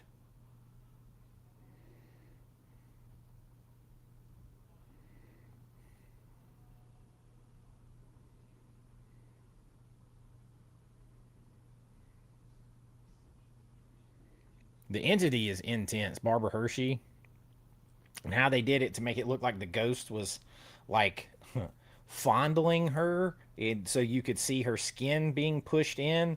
They used like compressed air from a distance to like push her skin in to make it look like somebody was grabbing her. Man, the stuff they did was crazy. I see a big super chat down here. I want to make sure I'll scroll back up because that is huge. $50 from the Irish family. You guys are crazy in here tonight. Says, don't know if you have ever talked about this, but the family is wondering, what is your favorite way to see a movie in the theater? IMAX, Laser, 4DX, Dolby, Cinemark, DX, Recline. So my the favorite that we have around here, I actually used to just like to go to the old theater. We had an old like AMC Classic here, and we had old Snellville Oaks Regal Theater, and I enjoyed those, just old school movie theaters. But around here now, there's an NGC Theater, which is like a smaller theater chain, um, and they have a theater in there. It has reclining chairs, and it's a large format, but it is sponsored by Klipsch speakers. And so everything, all the Atmos sound is done by Klipsch speakers, which is funny because it's Dolby Atmos, right? But I really like that theater. And then we will also go to AMC Dine In, and I do like that one a lot too because we don't ever go. We don't really go to IMAX.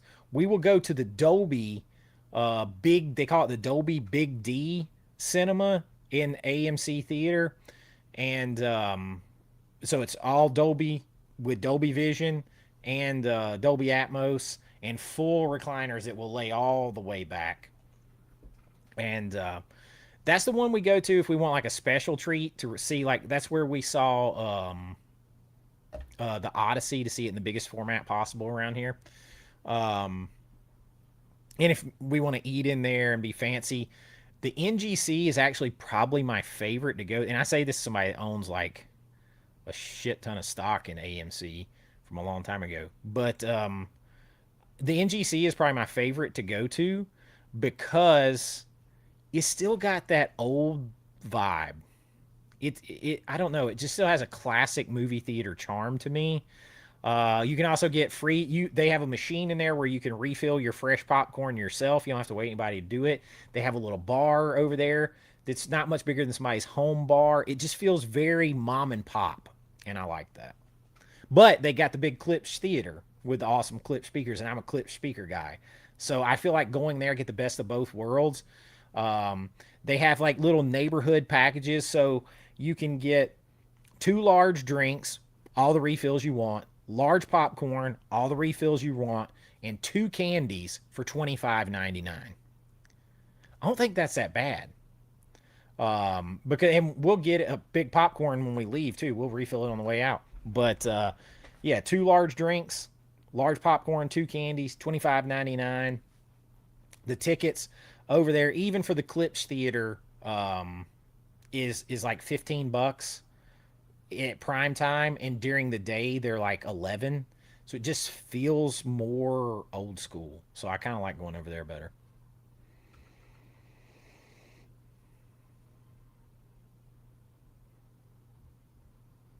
Thank you guys so much for that super chat. Now I'm not opposed to seeing IMAX movies at all, but I also do like. I like the fact that even though that has the mom and pop, it just has like that nice middle ground.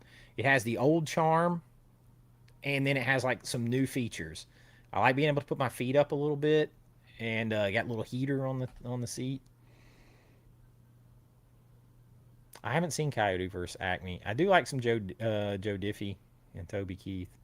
I love Joe Diffie's Leroy the Redneck Reindeer Christmas song. Um,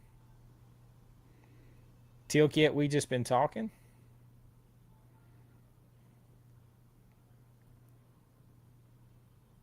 The Sentinel is a movie I beat the drum on a lot. That is way scarier than people think of, and most people haven't even heard of it. And it has a massive cast in it.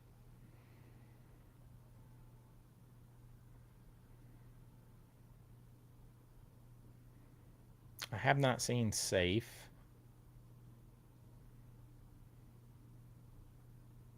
I've seen Dark Harvest. I have seen Dark Harvest. It was on a list last year. I've seen Dark Harvest. I liked it pretty good. I wanted something more from the ending, but I liked it. Oh wow, April, you were 3 when you saw Nightmare on Elm Street. I was like 6 when it hit the VHS rental stores, and that's when I saw it.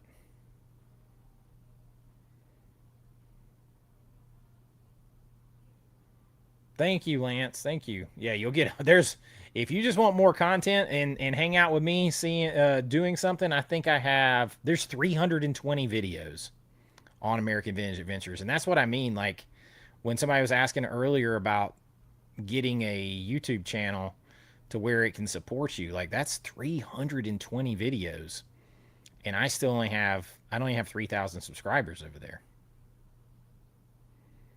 And those are big videos over there, big ones. There's almost none of those videos are less than 20 minutes.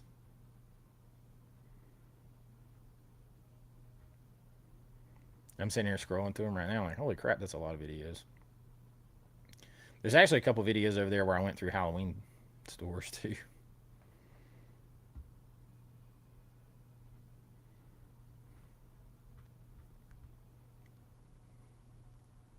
Yeah, we talked about Tim Curry and Dolly Parton a lot earlier. There's a lot of days till Halloween, but I'm going to enjoy every one of them.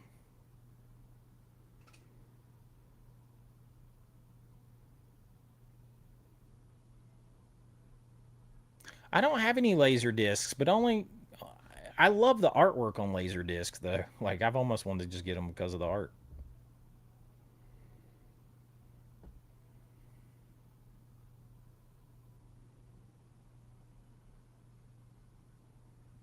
Yeah, I don't, Seb. I realized the other day when I did a video that I didn't have Chud, and that actually surprised me.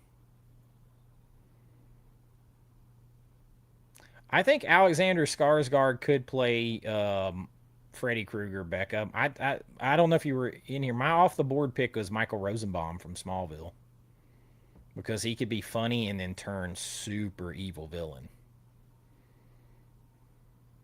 So I think he has that slightly quippy ability in him.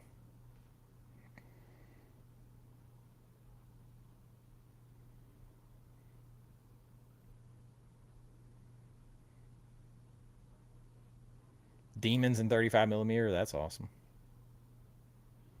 You know, I'm not. I like the Omen movie. I like the original Omen movie, but I've never been that big into those. I mean, it's well done.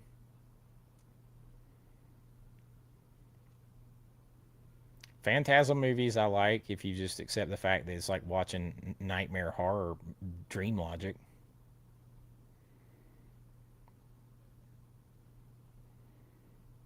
Yeah, stuff like Human Centipede, I'll just never even watch. I will never even just turn. I know me, and I'll never turn it on.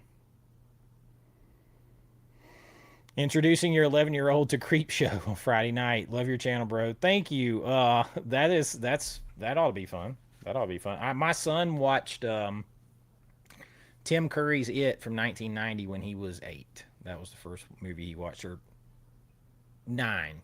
It might have been 9.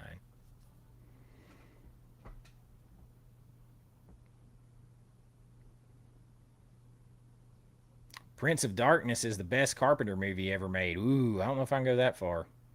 The Thing and Halloween and They Live all exist. I would love to get Hubie Halloween Part 2. I unabashedly love Hubie Halloween.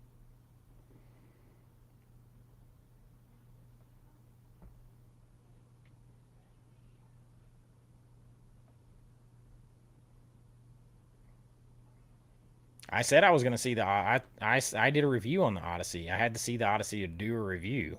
I couldn't talk about the Odyssey beforehand and then not see it. I'm not I'm not in a hurry to buy the thing or anything like that. I don't care that I ever see it again. But if you're going to put your money where your mouth is, you have to go see it.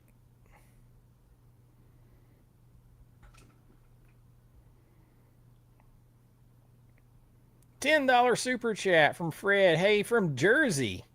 Any chance of getting Hubie Halloween too? Man, I would love Hubie Halloween. Hubie Halloween, I got the The homebrew Blu-ray copy right here, which is actually quite amazing quality, by the way, of Hubie Halloween.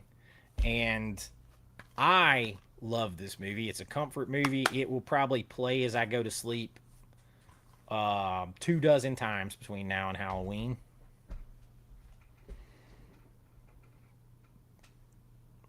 I'm surprised he hasn't gone for a Hubie Halloween Part 2 yet. What? I didn't hear what you said. Oh, you're an AMC A-lister. 4 movies a week for around $30 a month. That's not bad. Yeah, it's not bad. Yeah, I would love Hubie Part 2. Oh, we got another new member to the channel. Welcome, Carl Wilson, to the channel. Carl Wilson 82. Thank you for joining.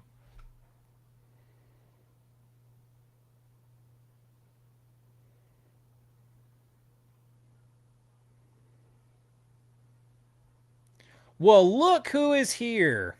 Leslie, how are you? He says, hey, thank you for your hard work preserving culture through physical media. Thank you, and thank you for the super chat. $20 super chat. Thank you. If you guys don't know, Leslie has been a member of the channel for a long, long time. She has been here. I always got to make sure I get her little stars around her name and her little emojis. Oh, I always have to try to copy paste it so that it puts it in there automatically in whatever font I'm using.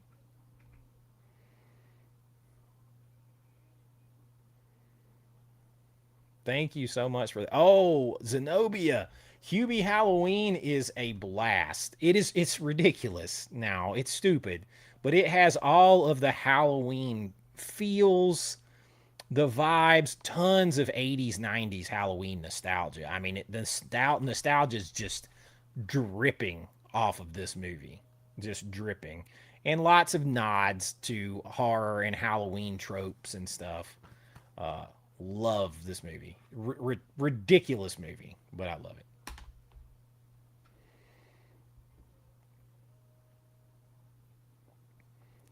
Just been super. Listen. I understand the busy. I understand the busy. I appreciate your support for so long. Like I don't forget the people who've been here since the beginning. Every time I see you guys, all of you, and see you still supporting on Patreon and channel memberships too. It's amazing to me. I definitely understand being busy, but I'm glad at least you're getting to watch some.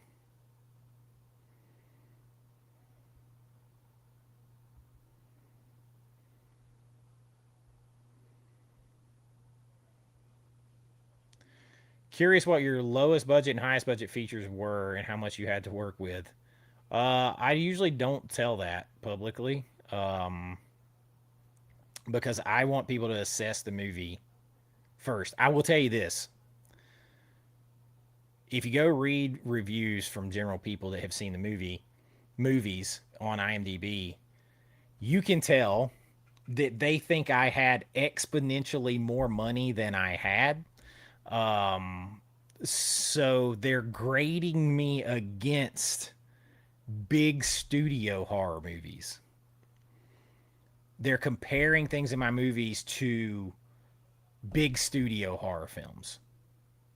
And most of my movies probably wouldn't cover craft services on one of those films. So if you see where I'm going with that, like it's good enough with with very tiny amount of money that people are judging it thinking it has a whole lot more money than it does.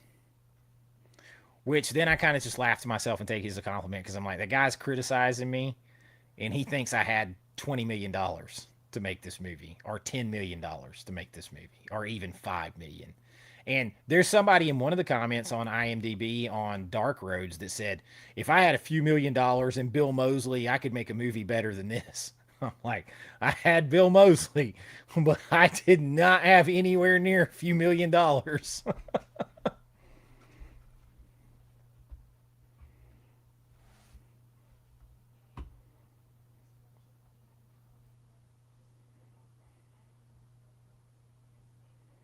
I saw he's doing another Grown Ups movie. He's like Grown Ups 3 or 4. Give me Hubie 2.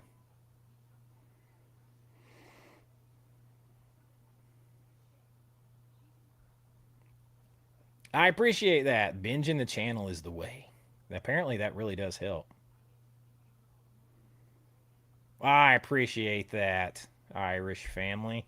Welcome, Carl. You're in the best place ever with Chase. Although, like, I definitely people whenever people don't like me though and get mad, they get real nasty, like real nasty, um, real nasty. And I'll get people sometimes that like a new video, like the other day, what was it, the 10 classic movie or the 10 iconic movies that actually stink or whatever. And it was like a lot of people's first video on the channel. And someone said, "You're the most like um, dour, um, down, negative person that I've ever seen." I'm like, and then they also said, videos like this wouldn't be that bad if you were positive and you did positive videos and stuff. And I'm like, please go watch other videos. I've never had somebody describe me as dour and negative.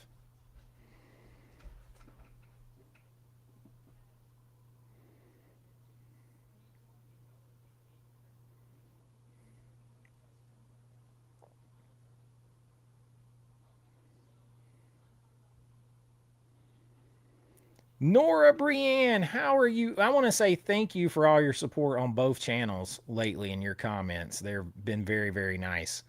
Thank you for that. Can't wait for the sights and smells of fall. Listen, in my heart, fall is here.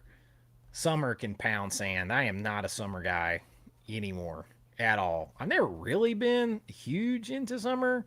I liked summer as a kid because you were out of school and we went out of town. But I mean, give me the cool weather now. Like, as a matter of fact, the only thing that would stop me from moving to Florida to be like move to like Celebration, Florida, or something near Disney and Universal and stuff is I can't take that heat. I want more cold weather in fall than I've got now. I sure can't take less.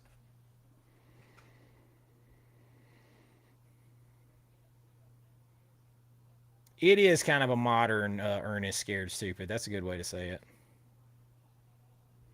Which one of my movies is my favorite? Well, there's different so I think the best movie overall that I have made is Dark Roads.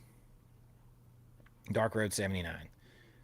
The most fun I have had making a movie was Creature Feature.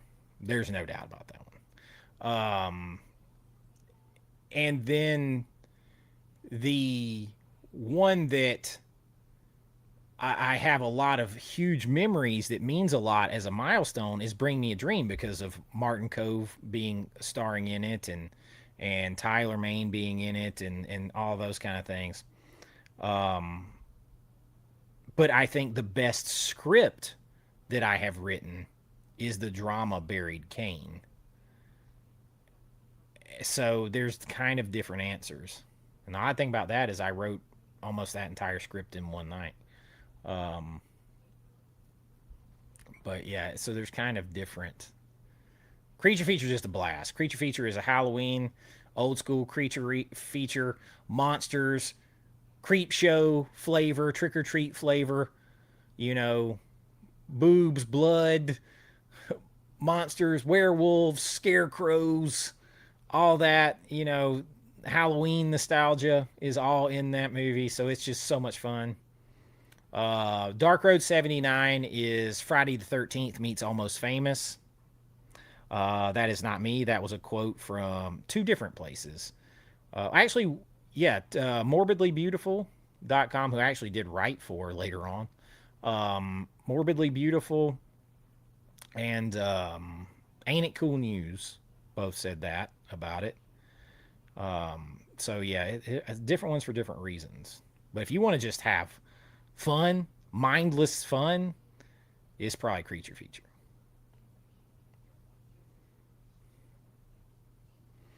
Am I working on any new projects? Well, I just wrote the wraparound story. I'm supposed to be brought in to direct and finish up a movie, another horror anthology. And then for me, I'm going to do at least one more movie. It's just a matter of deciding which one I'm going to do.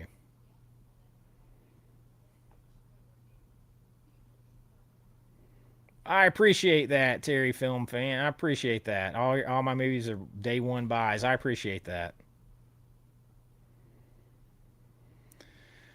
I think a couple of them did, but I try to stress people to pump some brakes just a little bit on their definition of independent horror, because independent horror is what I did. Like, honestly, John Carpenter's Halloween is much closer to independent horror than what the filmmakers of Obsession and Backrooms did. Backrooms had $10 million in A24 behind it. If you gave me $10 million, I could make you the Lord of the Rings trilogy again, because I've learned how to stretch money so far, for crying out loud. Um,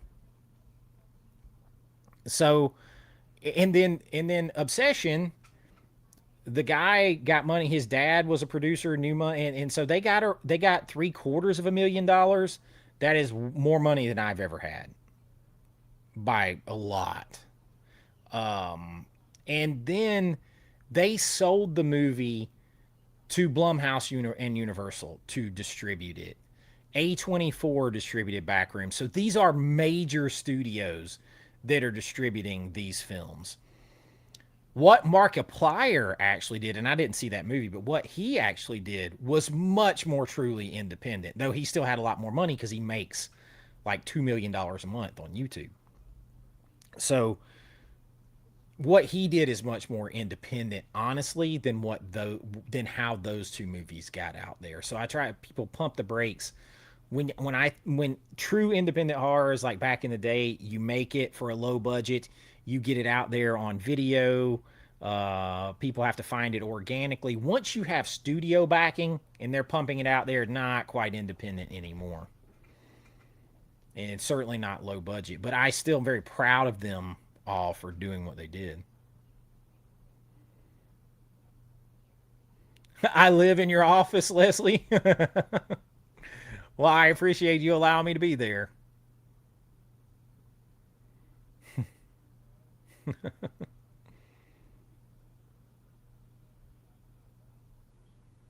Thank you. There's nothing wrong with being passionate. It's like I will get called out. Like, somebody complained that I was overly, what was it? Uh Overly animated and excited about what I was talking about. And I'm like, what's wrong with that? What's wrong with that?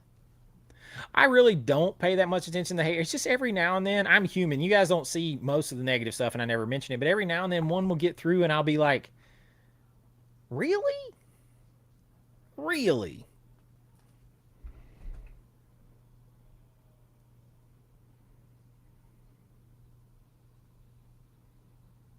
Yeah, I don't. I'm like, dour and negative all the time. And I'm like, wait, really? All right.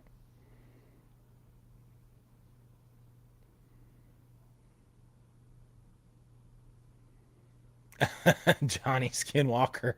Yeah, that one made a lot of people angry, but like I don't go down that road. I don't play those games. I don't play like the tags and the labels and everything, but I also am going to say stuff. If I see it and it's obvious and it's right in front of my face, I'm not going to pretend like it's not there.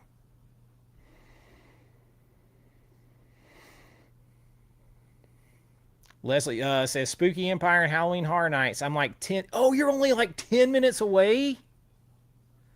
So you live in the Orlando area. You live down there. I see. Like, here's the God's honest truth, and we've talked about this. I've talked about this with my mom, because I would want my mom and my stepdad to move anywhere I moved.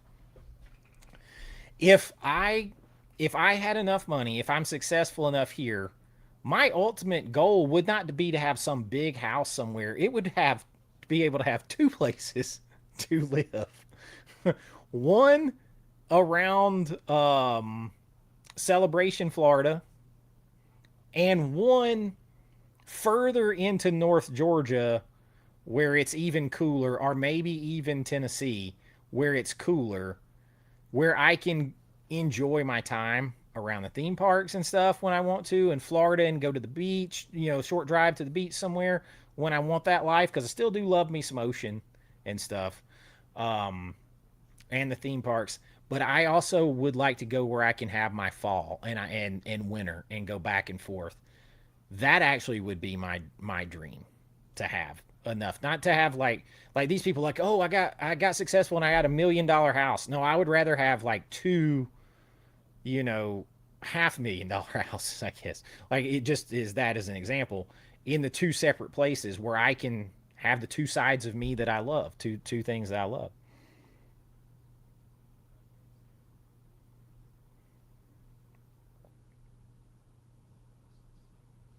How many cameras are used for filming? I always use two. I put two cameras on every single take. Um, that's one of the biggest problems usually with independent films, is usually they can only man one camera or afford one camera, and so you have to end up doing more takes to get more angles, and you also lose what I call fluidity of cuts. So if you have if you have a camera, right, if I'm talking straight to you and somebody has a camera right here to get an over the shoulder of your reaction, and then I also have a second camera like right here, for instance. um Now I can, say in that discussion, I move towards you, or I reach off camera right here, I can cut, right? I can, because it's filming the same thing at the same time, I can cut fluidly. I can edit, and there's, it all looks like continuous organic motion, and you don't have to worry about, is your arm being placed, are you doing the right motions again, kind of thing. And that makes a movie look more pleasing to the eye, and it makes it look bigger budget than it is. And then a lot of independent filmmakers do not have the patience to stay on a shot, because now everything is cut like a TikTok reel. So many cuts. And I will set up shots at two angles and try to minimize cuts. But when they're there, they fluidly go together, if that makes sense. So I use two cameras on every single shot. It doubles what you got to look through in editing, but that's what I do. Now in action scenes, you could put more. Um, like if I was filming action right now, too, like I would take little 4K cameras like this and put them in like hard to reach, weird angles to have cut to make the action more frenetic. Like if it was explosion and chase or something like that.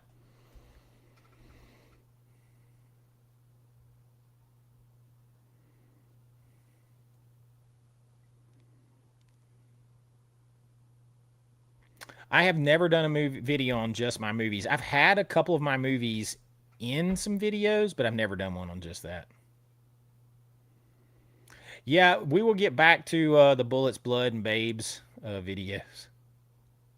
Thank you, Leslie. Another $5 super chat for the goal. We got to be almost there, don't we?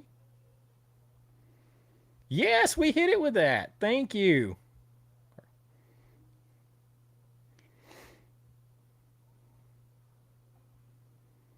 Since we hit that goal tonight, I will give five as a giveaway on the AVA, American Vintage Adventures challenge over there. I will give away five additional Patreons, and I will make them multi months. How about that?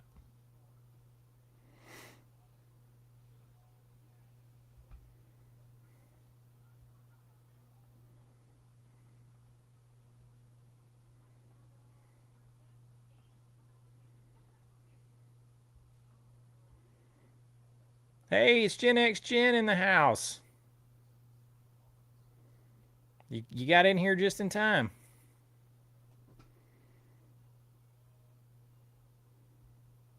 Thank you, Nora. I can't wait to make another one. Like, now that my kids are teenagers, I really want them to be able to experience like being on set, seeing how it all works, and then No matter what, whenever I finish a film, even when I had no money on the first, I'm talking about on the first movie I made. It's not ever. It's only ever been to film festivals. It never got a release. It's called The Doorway. Uh, Even on that film, I had a red carpet premiere at a theater in downtown Atlanta, the Midtown Art Cinema. Even for that, because I think it's so important to you to let everybody know that you finished the film, everybody come out, celebrate it, have that moment. I'm talking about with the big step repeat banners, photographers, we do all that. Everything I had, I put into it, and I got nothing. I got paid nothing for anything. I took all my money later if it came or not. Um, but I would love to have them experience all that too. Now that they're teenagers and can see it all. Leslie, you are a Clive Barker free. So let me show you. I don't know if I've ever showed this on camera.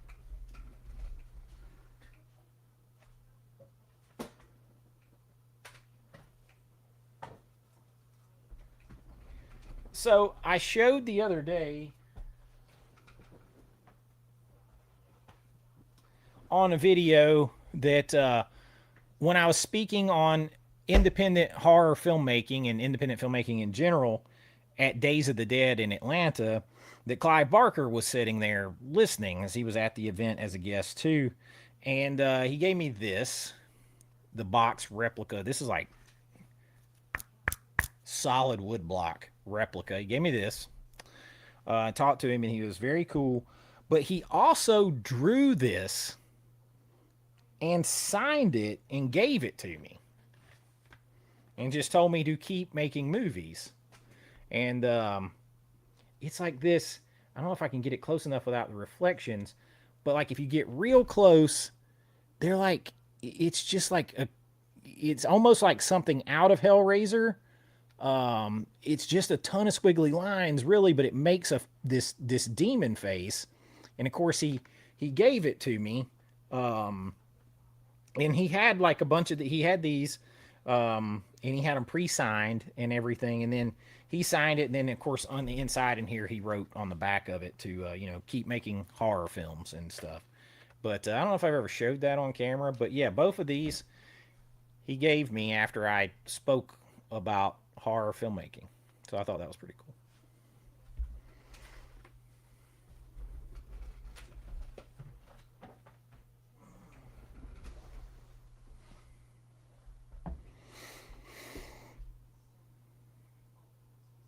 They'll tear your soul apart.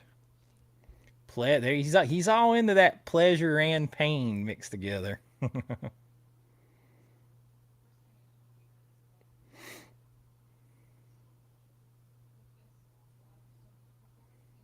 What's up? The Pinks here. Love your channel. Always enjoying watching with my husband. We are at total 80. We are total 80. I was like, total 80 kids. What have y'all been doing? Uh, we, we are total 80s kids, and it takes us back in time watching your videos. I love that because it allows me to be in that time, share it, bring the good parts of that time forward into the present for me and everyone watching. And I love doing that.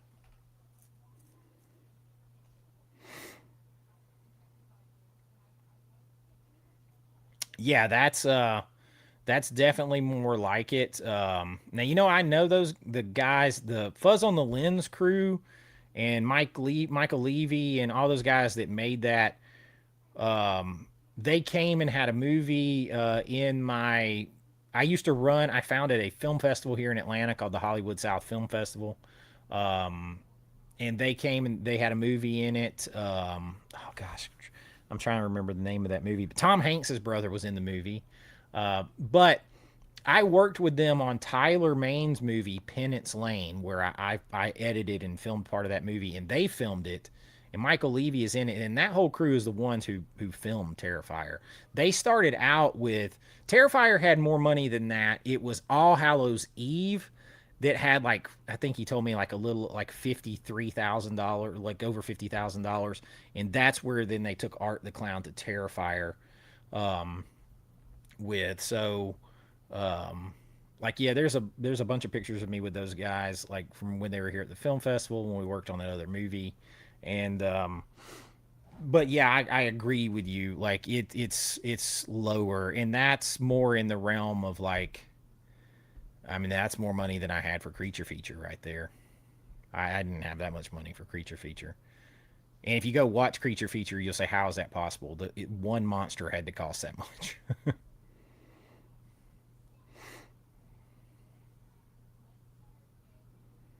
Oh, I appreciate that. Yeah, that it's definitely inspired by Creep Show and Trick or Treat. There is no doubt.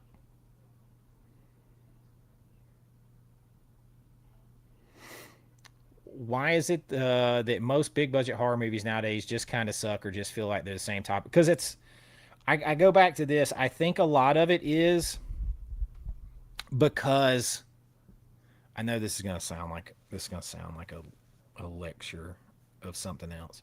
Um, but I think it's because we're so permissive. They don't want to offend anyone.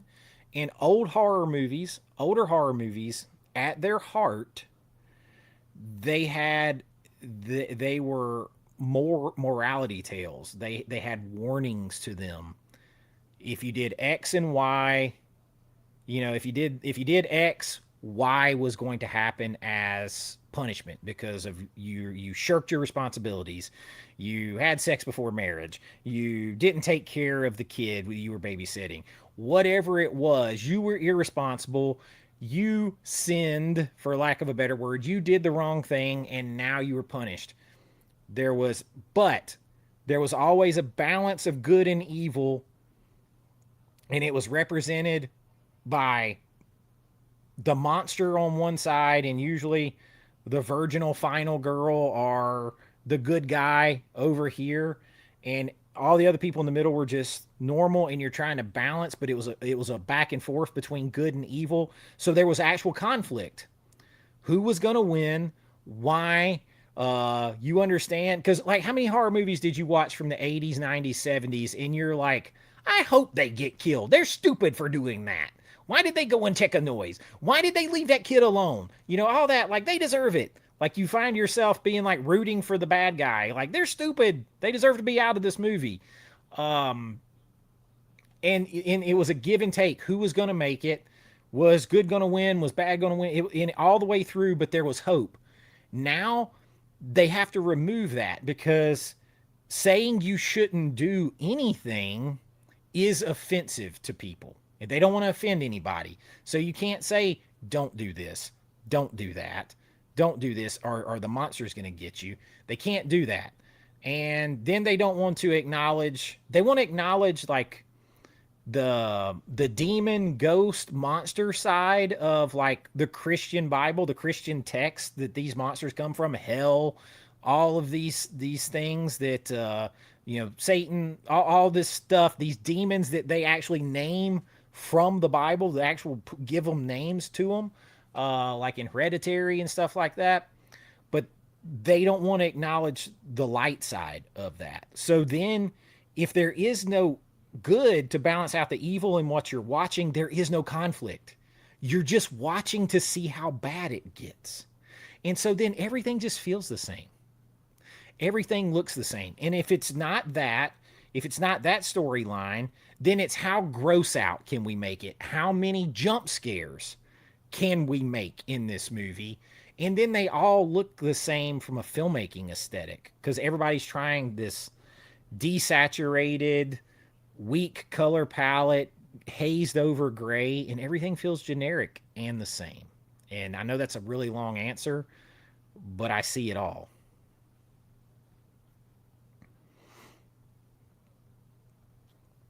Thank you. Best show on YouTube. I appreciate it. Becca with a $5 super chat. Said it'd be great if you could film the book you wrote. You're talking about Hell Departed? Yeah, so if you guys don't know, Hell Departed had a brief 2 week stay as a number one bestseller in screenplays on Amazon. Um, and it won a national competition. I actually would like to take Hell Departed and make it a series. I'd like to make it a series. I think it would work best as a series. But it would be fun to make. But it's a period piece and a horror, and that's tough.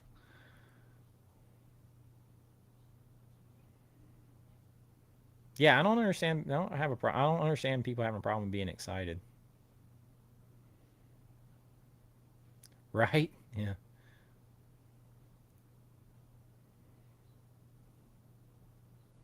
You just moved back to Oregon from Tennessee, too hot. Man, you think Tennessee's too hot. Woo. Try Florida or Atlanta.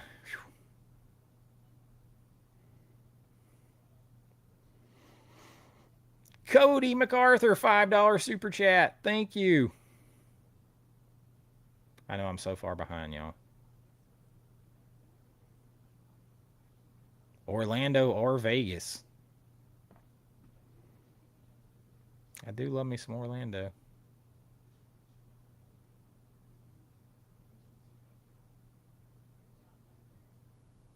Silent Rage is basically that is definitely different.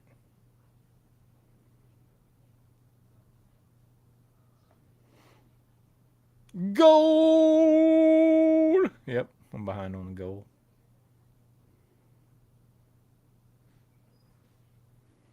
Gold.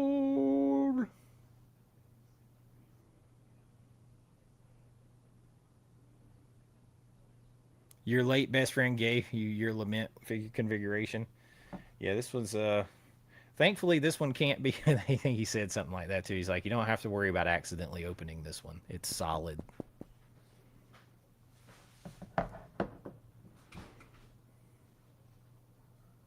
Yeah, Jackson Pollock style demon art, basically.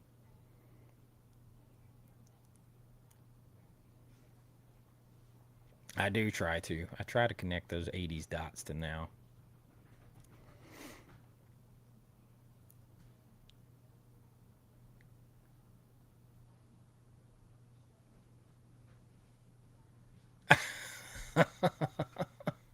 you,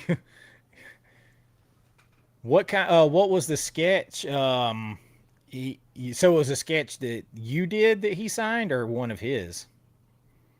He almost died laughing when I took it out by lacerating the backing with my ponytail. He is let's just say speaking with him some, I got the idea that there's things that he's into that he puts in his movies.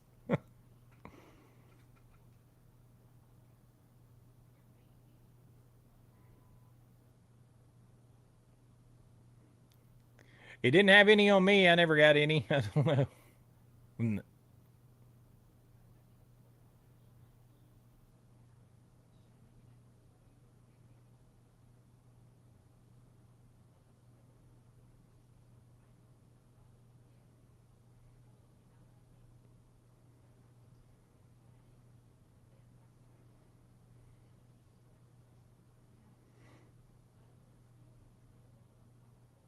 Oh, please say it the only way you can say it to kick off spooky season. Oh, now I'll butcher it. Fright night. For real. You bask in the Florida heat like a lizard.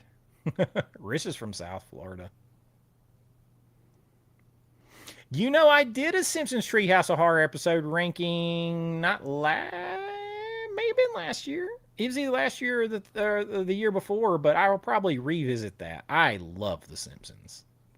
First 10, 12 seasons.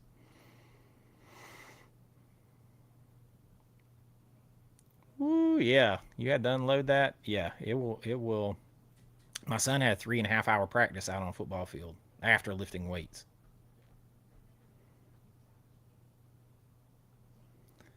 Hello from Port Orchard, Washington State. Got some good apples up there, right? Um, your channel has been a personal guilty pleasure of mine. Thank you. Well, thank you so much for watching. I appreciate that. I know the weather's not. So, listen, so one of the things that we want to do, one thing I want to do is take the Disney cruise to Alaska. And I think you got to fly to you got to fly to Washington, don't you? She's not listening to me. I think we were looking at it when we would fly to Washington to get on. So I'd like to have enough time to be there for a minute before I went and got on the cruise to Alaska. But that is definitely something that's going to happen within the next couple of years. I've never been there. I've never been to Washington. I've never been to Oregon. I've been to California a bunch of times. Um, Obviously for movie stuff and everything. And that's probably the next long trip we're doing because my daughter wants to go to Disneyland and they want to go see Hollywood. Um, so, but probably not next year, but the next. I'm probably going to Washington and then to on to Alaska.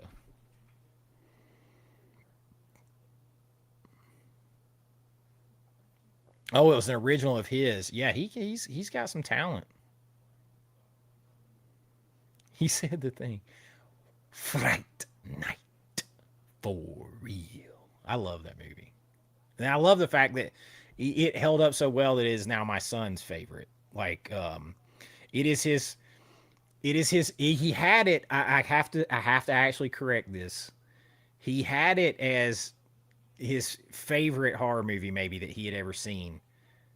It may be beating out it 1990 until we just recently watched Trick or Treat 2007 with Lil Sam over there, and he loved it. He loved it. He's like, that's the best horror movie I've ever seen. And credit to him from a cinema appreciation standpoint. I think I said this before. We watched both Amityville horror movies. And he's a big Ryan Reynolds fan as Deadpool. We watched both Amityville horror movies, and he's like, "Oh, the original's better. It's scarier. It's better, more realistic."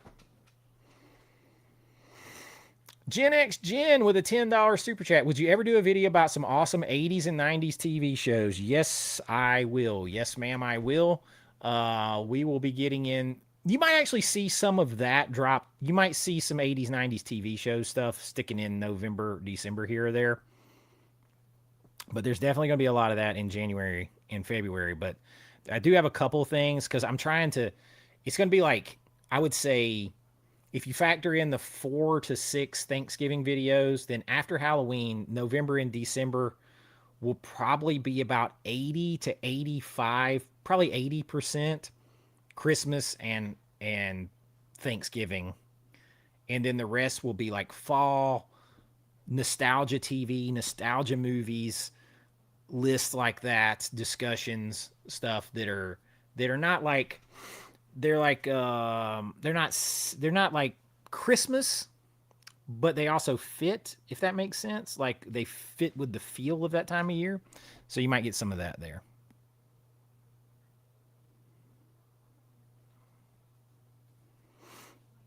You go to Vancouver? Yeah, I know you can go to Vancouver. They had done, somebody else that I know did it and they went by way of Seattle, but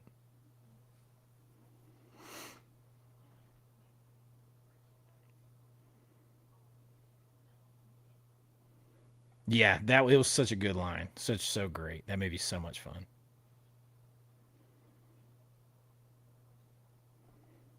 $5 super chat from the Irish family. Loved it. Fright Night rules. Thanks, brah. Oh, and I love my little Sam over here. I found it Spirit Halloween. Check him out.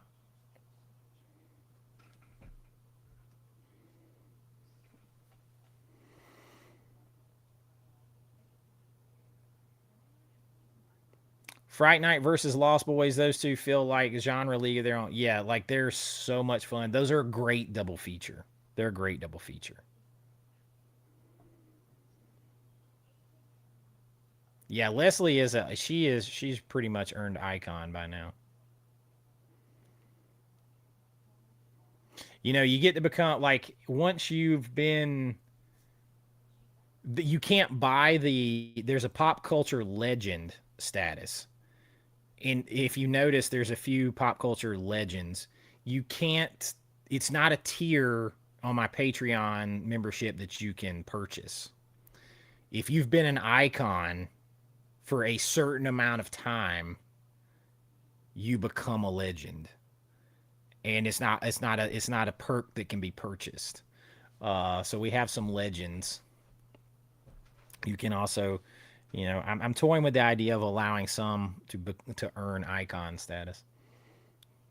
You just being you and the whole Clive Barker stuff. What's up? There's my man Jason back, Movie Mass 4K. Make sure you're subscribed to Jason too. I have caught up with the chat. Holy crap. What does my room smell like? Well, right now, you smell those corn stalks a little bit, but smells of. I have many leather bound books, and it smells of rich mahogany. Um, no, we have some fall candles over there from Bath and Bot, or was it Bath? One of them. Um, and one of them is like fall pumpkin something or other over there, and it smells really good.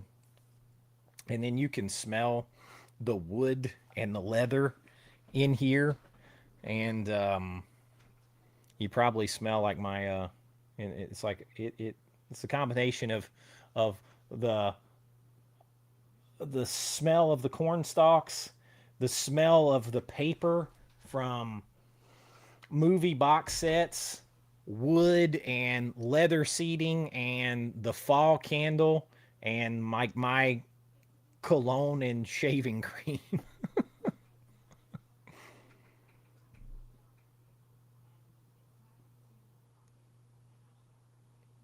Gotta smell good. I'm a bit of a clean freak.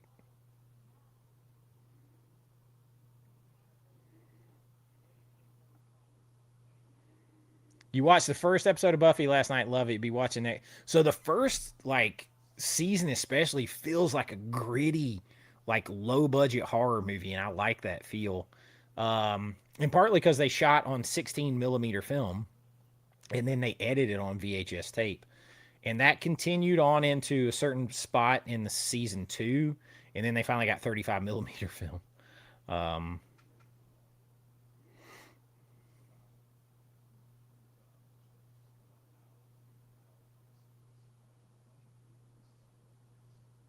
hey, don't overextend yourself for me, man. Do not do that. You take care of yourself first. Oh, I got this off of eBay. This is a homebrew special. It is actually, I mean, when you put it in the 4K player on the 4K OLED, it is damn awesome. It looks good.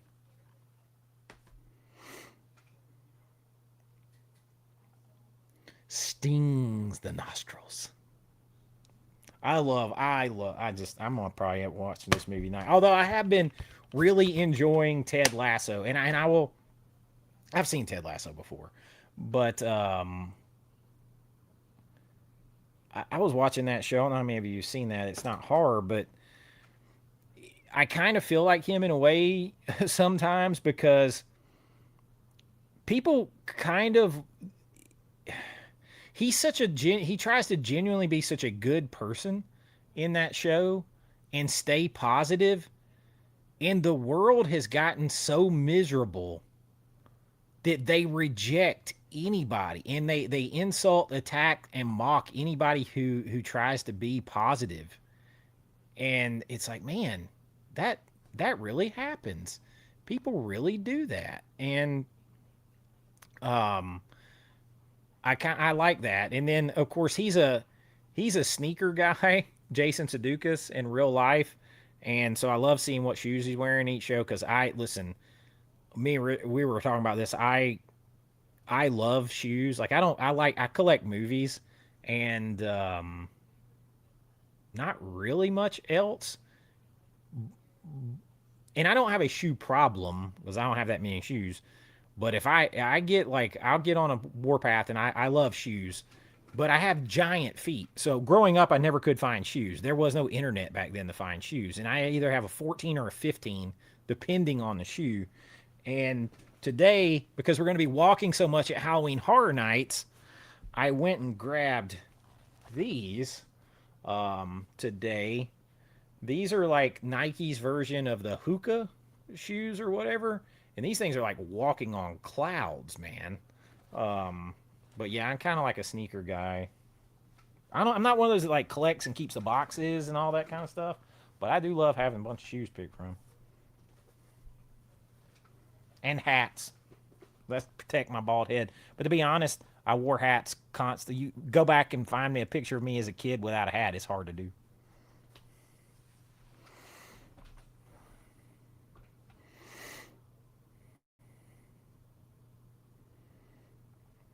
If you want to feel good nowadays watching this channel and go to a high school football game, hey, I do. I watch my own channel and then I watch people that make me feel good on YouTube and movies that make me feel good and TV shows that make me feel good, and then we go watch football. My son's high school football games. Oh yeah, I have a thing for watches. That's my other thing. I do have a few watches. I do have a few watches.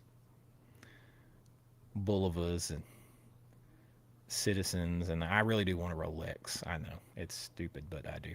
And I want the Arnie Seiko, they call it. I want that, and yeah, I got a thing for watches too. What are you gonna do? What are you gonna do? What are you gonna do? Shoes, hats, watches, um, and movies.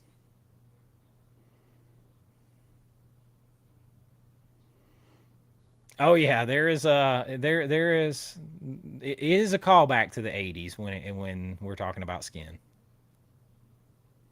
There is no shortage of nudity in Creature Feature for sure.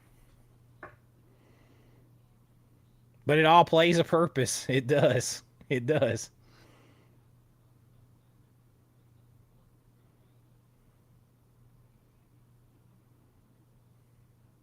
You need everything feeling like something, something to eat, smelling like something.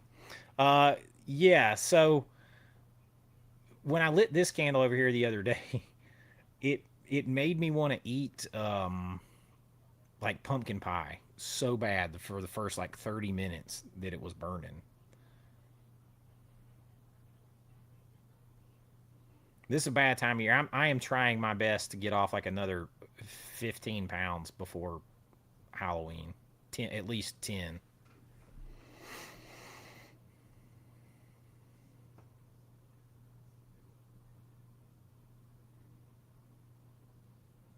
See, Leslie gets it. She's got a shoe problem and a jewelry problem and an everything else problem.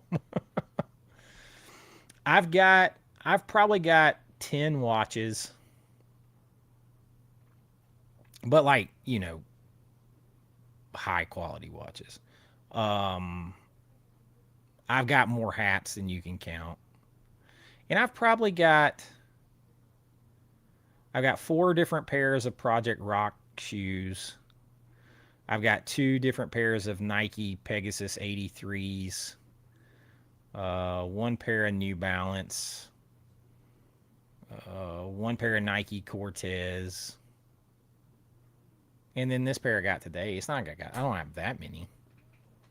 Because same thing with movies. If I'm not gonna ever like, if I'm never gonna watch it, I'll get rid of it. If I'm not gonna ever wear the shoe again, like I have a pair of Project Rocks that I wore 3 times, and they made me feel like my feet were gonna break off, and I'm gonna sell them.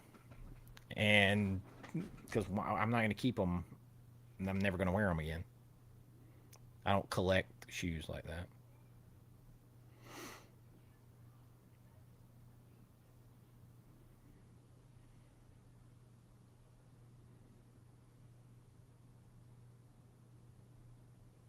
Yes, yes, Chad. I am doing dad hats. I'm gonna do. There's dad hats. I actually think I got a couple up there. Did I get them up there already?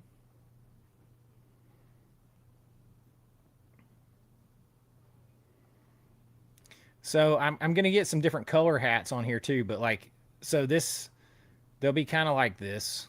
Um,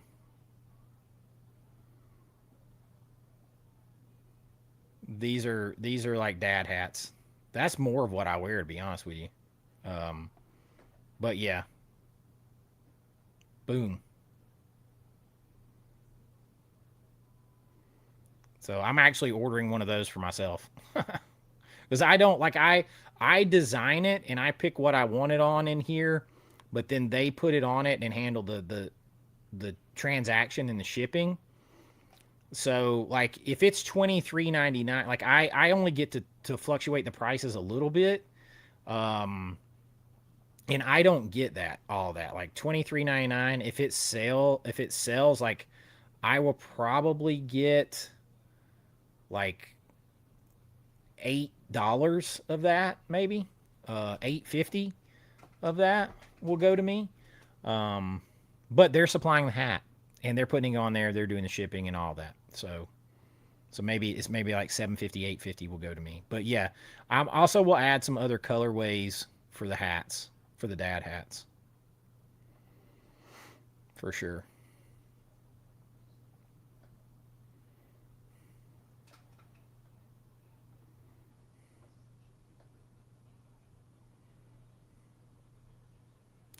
I have never worked in a haunted house. Oh, Scottish Bear, you're checking out American Vintage Adventures over there. There's some definitely fun adventures over there.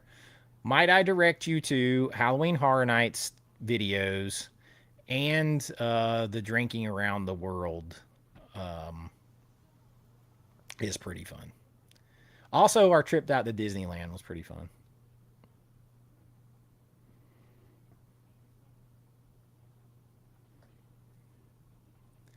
Also had on there where we went to the national championship game and Disneyland on the trip. That one turned out all right. There it is. Drinking around the world.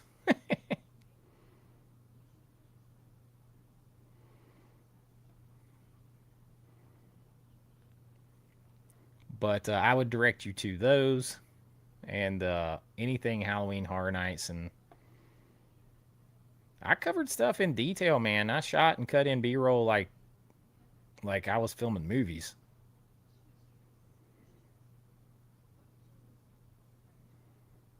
Cool. You know me with my 80s designs on stuff. Oh, I do. Logan has two Invictas. He got two big Invictas for Christmas.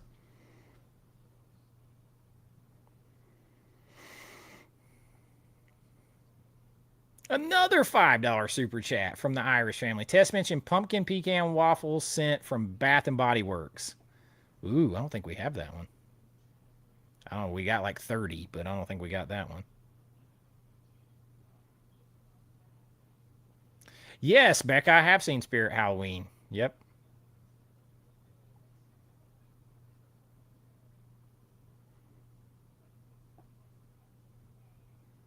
Oh, you're getting the 1980s hoodie? Yes, the 1980s hoodie. That listen, that is one of the favorite designs, just simple that I came up with, and I'm gonna be honest with you, it was inspired by Drive.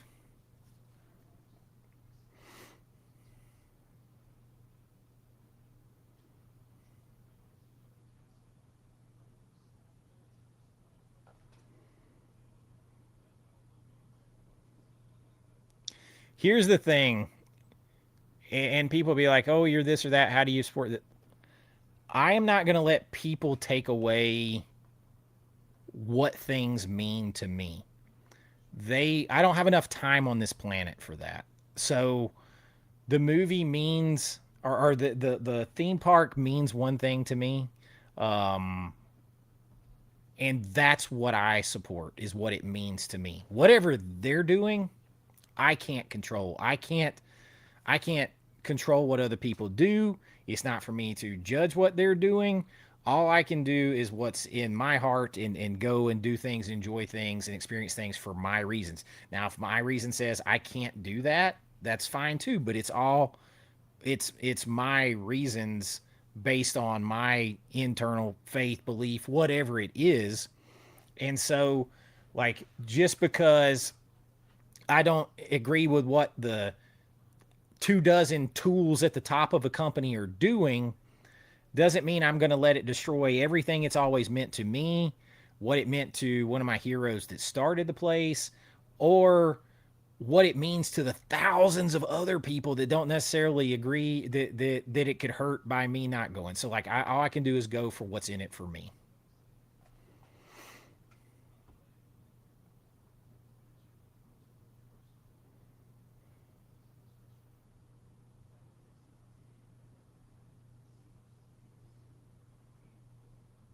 Oh, I love Ghost Watch. Ghost Watch is super scary.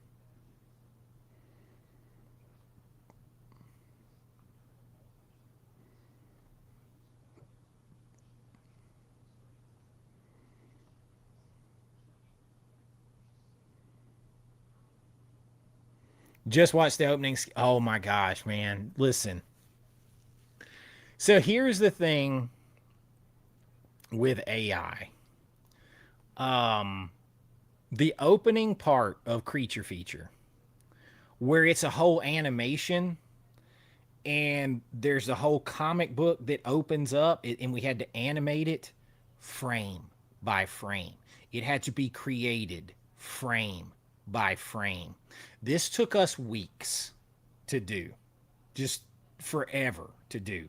Because this was 12 years ago, 13 years ago when it was being edited, 12 years ago, on much less graphics power, computers, all of that. The opening of that could be done with AI in a couple of hours, and it would look no different than what it took us weeks to achieve.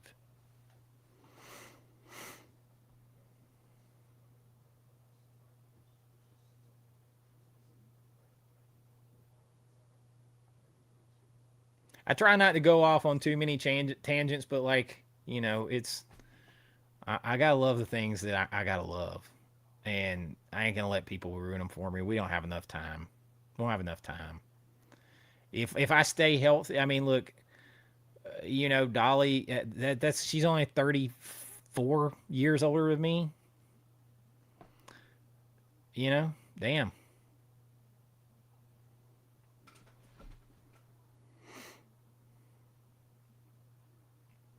The merchandise site is it's in the link. It's in the link of descript. The link is in the description of every one of my videos that I post. But it is Fourth Wall. I'll show you.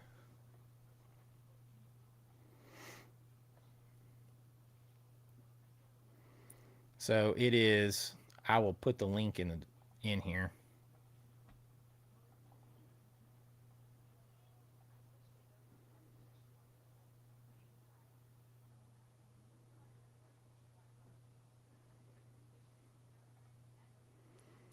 If I had like if I had a list in front of me where everything was for sure, I could tell you where to start. Tubi's a place to start for a few of them. But like yeah, if you go here to my AVA Pop Culture Shop Fourth Wall, then you will see like my latest videos will pop up here, but then you click on the tape to go into where all my merch is.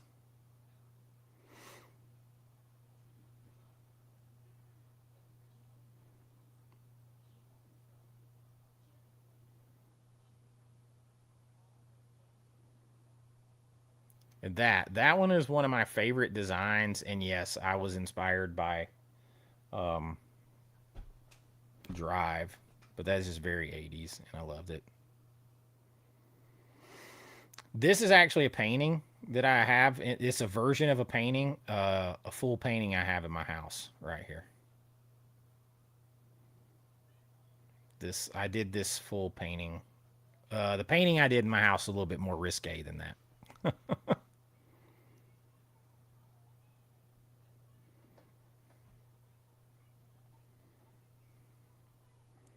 Hail to the king.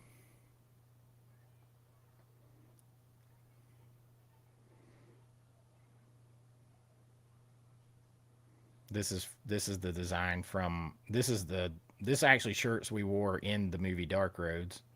Supposed to be one of the album covers.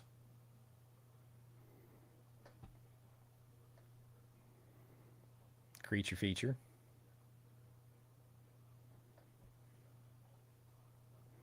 That was just a fun design. Play on Wicked.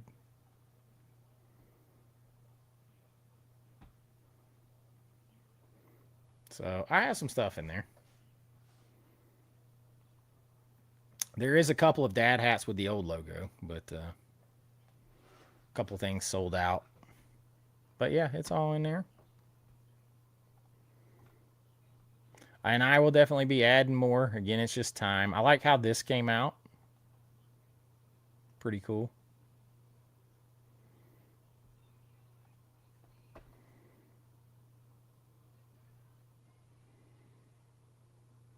I am looking forward to the new Spaceballs movie. I am. Spaceballs 2, The Search for More Money.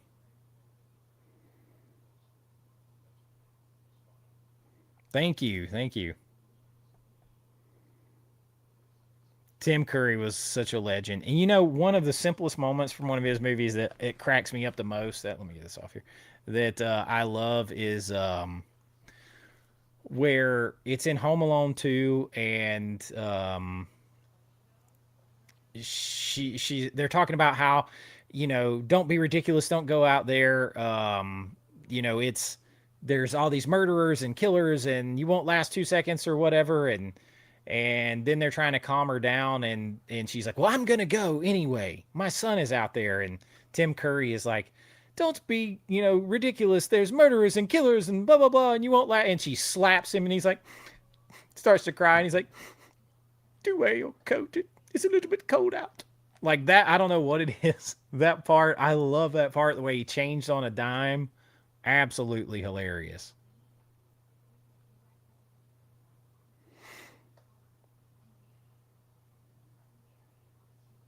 Oh, thank you. Yeah, I love doing the so the my idea for the girl on the Hammer Gothic thing was to take what's her name from the Munsters, just totally blanked on her name, and Marilyn Monroe, and mix them together to create that girl character for that. That was my idea.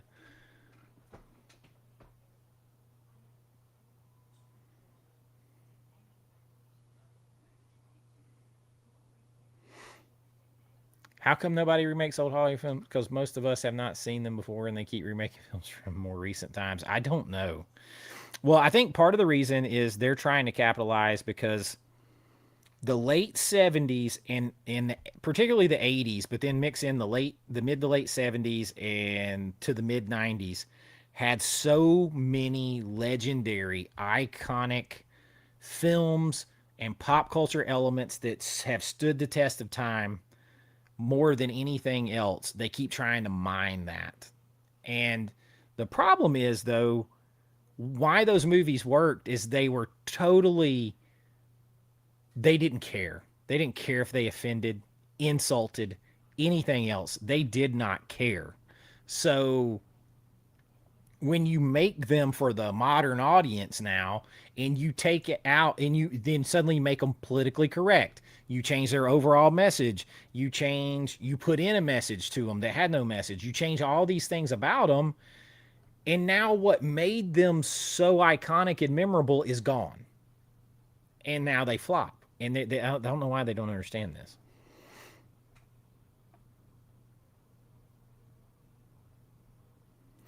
All right, you guys, it is 11 o'clock. That is 3 hours almost. I am going to have to call it a night right here. Marilyn Munster, yes, and Marilyn Monroe. That's it. Could not think of it. I was just like, ugh, couldn't get it out. Um, I do need to get off here, though. That's 3 hours. I wasn't going to go this long. I've got stuff I got to do before I go to bed. I'm functioning on 4 hours and 12 minutes sleep, according to my watch. And I have a big video to finish up for you guys tomorrow, and the launch of spooky season on this channel. 2 p.m. bat time, bat channel, 2 p.m. Eastern on Saturday. The official launch of spooky season. And tomorrow's a big video on a topic I have never done. Movies I don't think I've ever talked about, maybe one of them. And we are going to have a blast. We need spooky season to start off big on the channel. And I appreciate all of your support, all the super chats. Leslie, the Irish family, everybody who's been in here. I know my man Jason is still rocking in here. I see him in here. Everyone, April, Scottish Bear, Angry Man is still in here. Lots of people. Destro still rocking in here. Chrome Doman, all. everyone. Slasher Queen joined the channel. Tim jumped in here late tonight. Nightmare Fuel Short Story's been in here all night tonight. I appreciate everyone. There's no way I can get to everyone, but I know a lot of you guys have been rocking with me since I came on here tonight, and I really do appreciate it. And the Irish family jumping in with one more $5 super chat on my way out. Beetlejuice in here, Chad in here tonight. So many people, and y'all, it really does. I was like, well, I don't know if anybody will come on. I'll just stay on like an hour or so, and then 3 hours later, we could probably just keep talking. Nora's been in here tonight. She's been super supportive. Her and her husband watch the channels. I appreciate all you guys going to American Vintage Adventures and helping me out over there. I appreciate it all so much. It means more to me than y'all know. Good night, everybody. I will see you with a brand new video tomorrow. And then spooky season, first video of the year, kicking off on Saturday, August 29th. And Destro now coming in with a $10 super chat to cap the night. Good night, everybody. Thank you so much, my friend. Thank you all so much. I will see you tomorrow at about 2 o'clock p.m. Eastern with a video. And then about 48 hours later, on Saturday, August 29th, at about 2 p.m., get there real early because spooky season will eventually launch on the channel, ready to go, and I'll see you there. But until next time, be kind, rewind like always, and I'll see you real soon. Bye-bye.